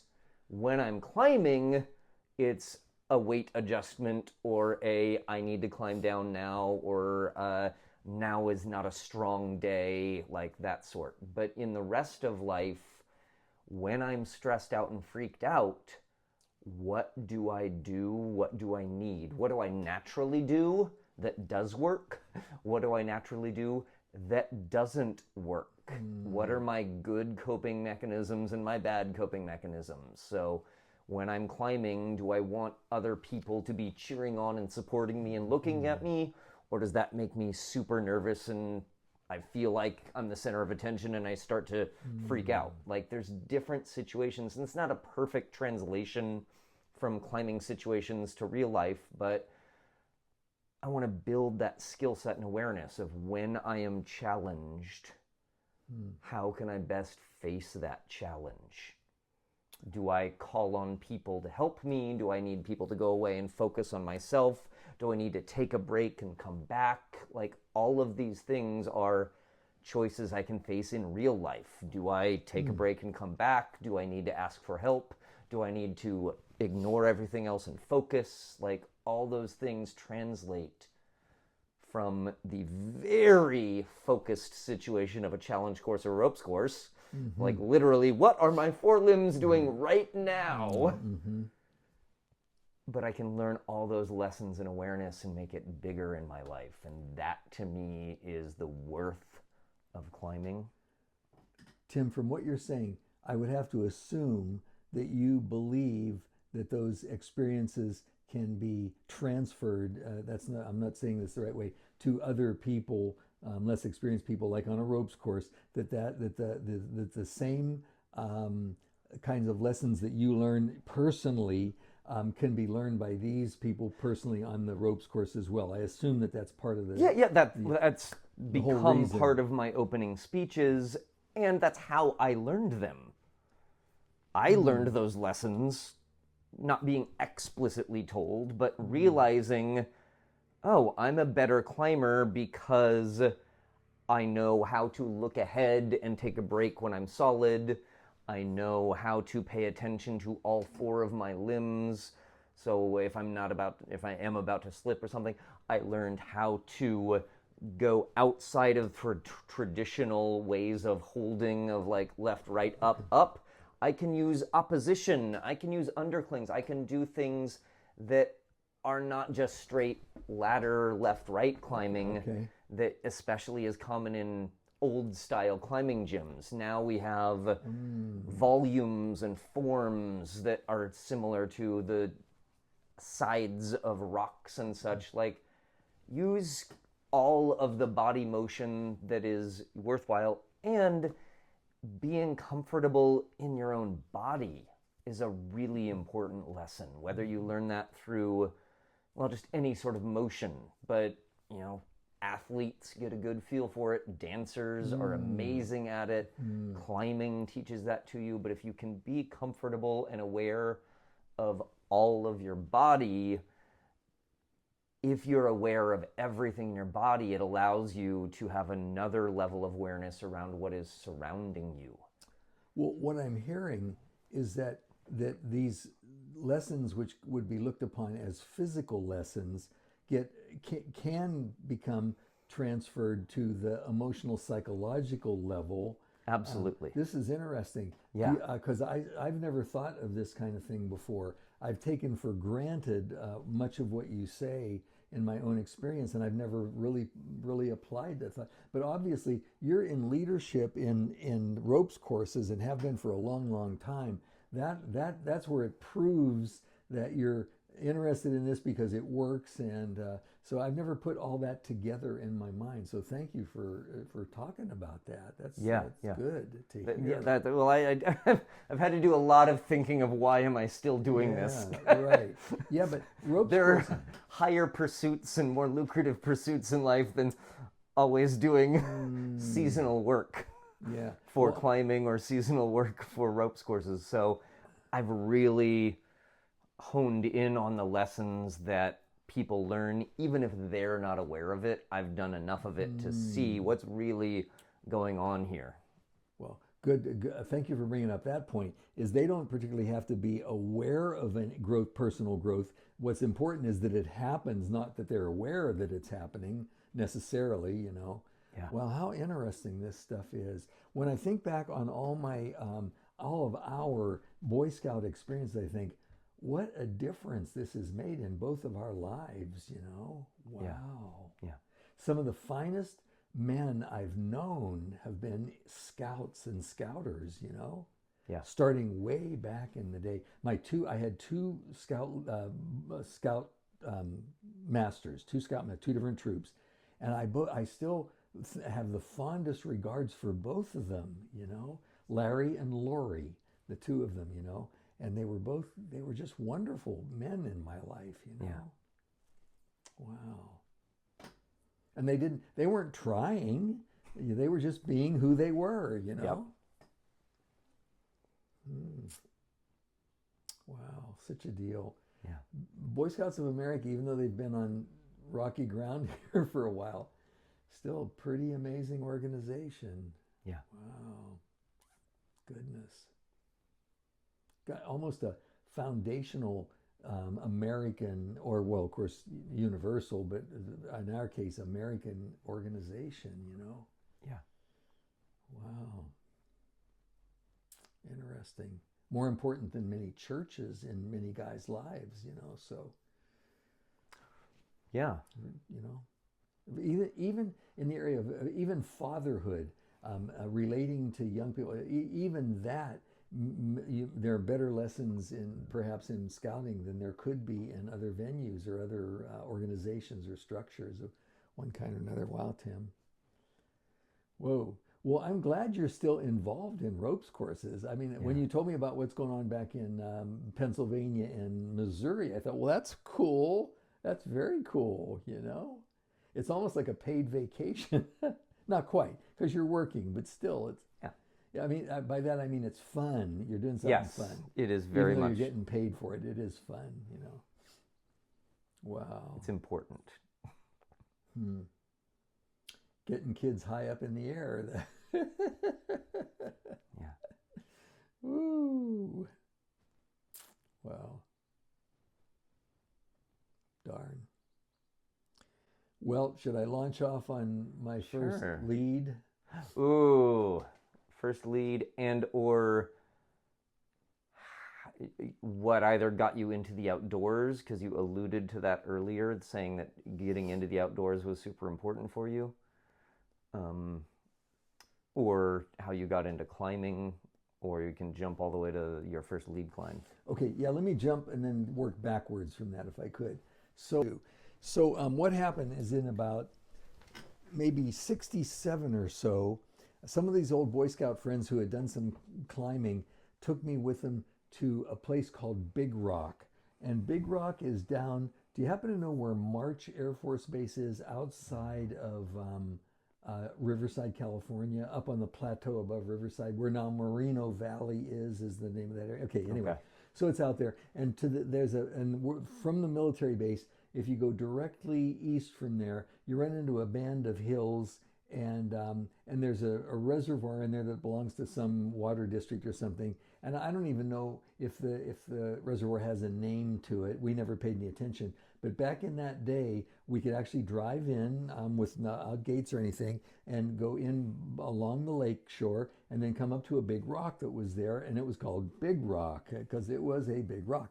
And it was about 200 feet high, and to the easiest rappel route down was you would descend on foot down as kind of a couple steep gullies and then get to belay anchors, and then you had about 100 or 120 foot drop to the ground from there. Describe it. Is it sort of a big granitic dome, or is it more of an escarpment? No, a granitic dome sticking out on a hillside, with chaparral and rocky terrain around it, and then the lake just down below, not very far away. Okay, and I used to go. Before I ever started climbing, I used to go shooting out there with my friend Ray Alcala. We'd go out there because it was a convenient place to go shoot. But in any case, so Jim Barker and Phil Haney and Tom Clemens, many of the guys I'm going to mention here, many of those guys went to Alaska and stayed in Alaska, but they were climbers then, and they took me out there, and I didn't have any climbing shoes, but they gave me a pair of like size 9 climbing shoes, and I managed to somehow squish my feet into them, and it was good for climbing, but it ruined my toenails, you know. and we climbed, and they did some five. Because you wear like a size 11 or 12 and a half. 12 and a half. Oh yeah, so yeah. So it was a 9 is a well smaller. It was brutal. It really was. But I found out right away that I could stand on little things that I otherwise couldn't have. I go, oh, this is interesting, you know. So anyway, and they did a 5:10 route because they wanted to. And I went along. I didn't do the 5:10 move, but I got a feel for. There was some harder stuff in there, and I got, okay, this is very cool. So that was one day out. Then sometime later. And I don't remember if Norm was involved at all, but anyway, I went out with another guy whose name was Pat Merrill. And Pat Merrill eventually teamed up with Phil and Paul, what was their last name? Oh, goodness gracious. Keith Lehman knew them well. He mentioned their name. Gleason, Phil Gleason. Yes. He mentioned, Keith mentioned them there. And Phil Gleason was a hard man. He really was. Had a reputation for it. I liked him a lot. And last I heard, he's in Eastern Washington. He's been there for years in the apple country out there doing something. I have some cute stories about him. But in any case, he did big wall stuff and all that. And Pat Merrill they teamed up together, and that was happening when I first started going to Yosemite. Those guys were getting together and starting to climb together, and occasionally they would climb by themselves or pick some up another climber. So I climbed with Phil and Paul occasionally individually rather than together. Well, the second time, Pat Merrill offered to take me or meet me, I don't remember, at Big Rock and do the next stage of climbing. So we get out there, and he wants to show me how to lead. So we're down on the ground, and there's some cracks and stuff. So he shows me how to put a piton in and how to drive it and take it out and all that. And we're using all chromoly stuff at this point in time. He had some leaper pitons. You remember what they were? The zigzag, like a W kind of thing. He showed me what they were all about. He showed me what nesting was all about. So that took about half of our time. He said, okay, you ready to try it? And I said, okay. So there's this ledgy affair there about 50 or so feet off the ground in the center part of the face of Big Rock. There's this significant ledge, flat, 50 feet or so off the ground. So he led up to that and set up a belay stance and brought me up. And then there was 2 ski tracks that did this, and so he was going to have me lead the lower ski track. And it was all clean granite, and there's a crack behind the flake, and the flake was ridged solid. It wasn't a loose kind of thing at all. And I could see piton scars in it. And so what he did is he gave me a rack, and he explained to me, okay, so in your first stop here, you're going to use this piton, and then you're going to use this one, and then this one. I think there were 3 placements, and I could see them up there. So I said, okay, and here we go. So I had we were using 7/16 gold line, which then was Army rope basically from U.S. Army, and it worked fine, stopped a lot of falls, But of course, it was hard to pull through once you were in aid climbing. It was hard to pull through all the beaners because it was so many ridges on the actual lay of the rope. It wasn't smooth like the new kern mantle ropes that we have used today. Yeah. It was lay rope. Yeah, thank you. Right. So I start up. And I come, the first lead here, and I come up and there's a piton scar there. So I drive in a piton, and then I move up a little bit, and I maybe 3 feet or so, and I stop and there's a little place where the rock of the flake actually does a little whoop-de-doo. So I actually hook my knee, so here's the rock, and here's the rock right here. I put my knee behind it, and so I'm sort of standing there when all of a sudden I'm gone. I just slip and I'm just gone. And he stops me above the ledge because I'd climbed up maybe 15 or more feet before I got to that piton placement. So there's my first leader fall, and I'm going, and the piton held too, and I'm going, whoa! So he lowered me back down to the ledge, and then said, okay, you okay here? Good. And so take off again. I think I said there were 3 piton placements. I think there were actually 4. So I go up. Of course, I'm already roped into the first one. I go up to the second one, and somehow it didn't feel right. And also I was having to hang on. I probably didn't have the shoes that would make it easy for me to stand on little ledges and stuff while I was standing there. So I was struggling to stay there, but I finally got something in, but I knew it just wasn't the right thing, and he couldn't see me very well at that point in time. So, but I think what I did is I put in one of the pitons that was supposed to be for higher above me, and I was sort of halfway. I knew just enough about pitons to know that I wasn't fully comfortable with what I had just done. I climb up to the next, get up to the next one, and it's worse there, and I end up fidgeting with that one, and so I put in something there, and then I finally went to one that wasn't too far above it. It's beginning to curve over, and the actual flake is becoming almost horizontal at that point in time, rather than being vertical like at the bottom. And I put something in here, and so I realized I don't think that's very good, but I was tired enough and scared enough. So just below I'm going to say 6 or 8 feet below the flake, you could see holds running across this face. So I started across those holds, and then there's a gully running up from there, and I could tell that it looked like it would be easier over there. So I get over to about 3 feet from the gully, and all of a sudden the rope comes tight, so I yell down, "Rope!" Because he had taught me all the calls and all that. And he said, "Okay, you got it." And so I pull on it. The rope won't move.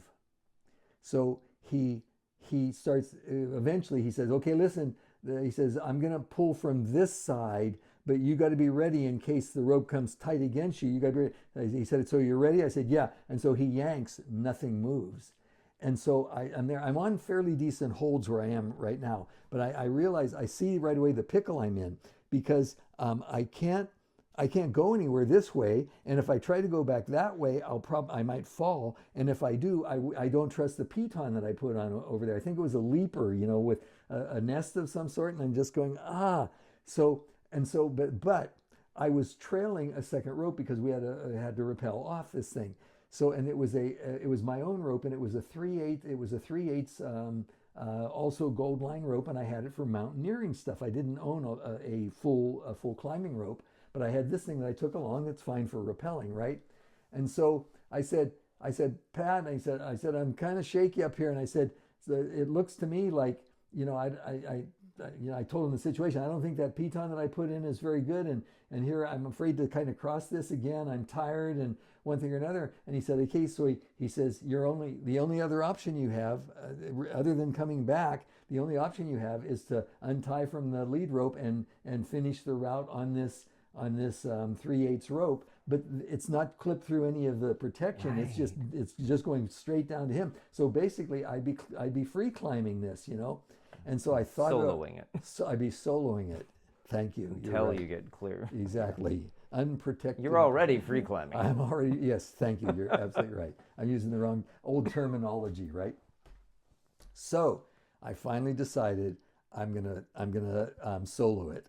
Okay, so I untie from the climbing rope, let it drop away, and I climb it. Now, there were only a few moves that were pretty difficult, at least in my book. I'm going to guess that I was on 5, 5, 5, 6 kind of territory, but at this point in time in my climbing career, so... That's challenging, right? Exactly. Your limit.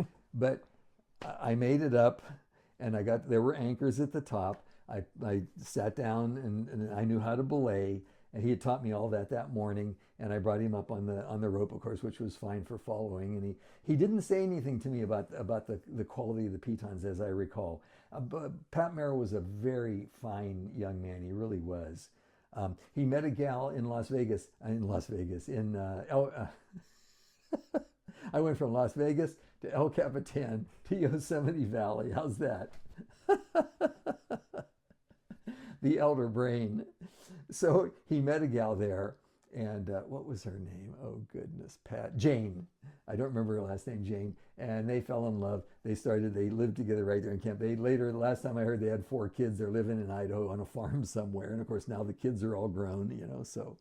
But anyway, so that was my first lead, and I learned a few lessons on that one.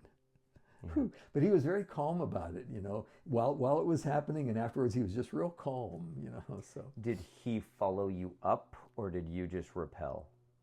No, he followed me. Okay. I believe he had to pull all the gear in any case. Yeah. So I see. So, I could have. I think the belay stance for the rappel belay stance was off a little ways from being directly overhead, but it was sufficient for what we were doing. So, and of course he was a much more skilled climber than me. So he. Yeah. Wow. Whoo. he and Phil Gleason did, I think, the leading tower. And when they got off, there you go over to a gully, and there's a multiple rappels to get down. I think that's where it was. And it was started to snow when they were, and of course they were under the overhang, so it didn't bother them. But when they got out, they were in snow, and by the time they got over there, it was in fairly. So they spent a night in the snow, and then they had to descend and rappel down this big long gully to get back on the ground. It was we all knew where they were. This was my first staying my first spring in Yosemite, which would have been the spring of '70. We were all worried about them, so, but they made it down safely by themselves, so, and they spent that night out in a blizzard, basically, so they were harder than me, I want to be at home in bed when the weather's bad, but, wow. So coming back, you asked me if there's a little more time, what you were asking about getting involved in the outdoors, or? Earlier on in our conversation today, you mentioned that getting into the outdoors helped to sort of save you. Yeah. And I was wondering a little bit more about what was going on in your life and who or how did you get involved in the outdoors? I think it was just through Boy Scouts, but I'm curious. I guess you said it was through your church. Yeah, that's because the church started a Boy Scout troop. But also, I was living out on the edge of agricultural land and in Chino, and I was an avid bicycler like so many kids. And I don't know, my parents were very permissive with me in that regard. I would disappear for a day. I'd be gone in the morning and wouldn't be back until the afternoon by myself. And they would never say no to that, I would even, by the time I was in the 8th grade, friends and I would take our .22 rifles and go off by ourselves to the Chino Hills, which was the opposite direction, and we'd be off out shooting ground squirrels and stuff with .22s. And I was like, that started, I think I got my dad gave me a .22 rifle when I was on my 11th birthday, like really, but, and it was that nobody blinked an eye at that, so my nephew still owns that .22 rifle that my dad gave me. Nice. We're talking about 70 years ago, or almost 70 years ago. Yeah.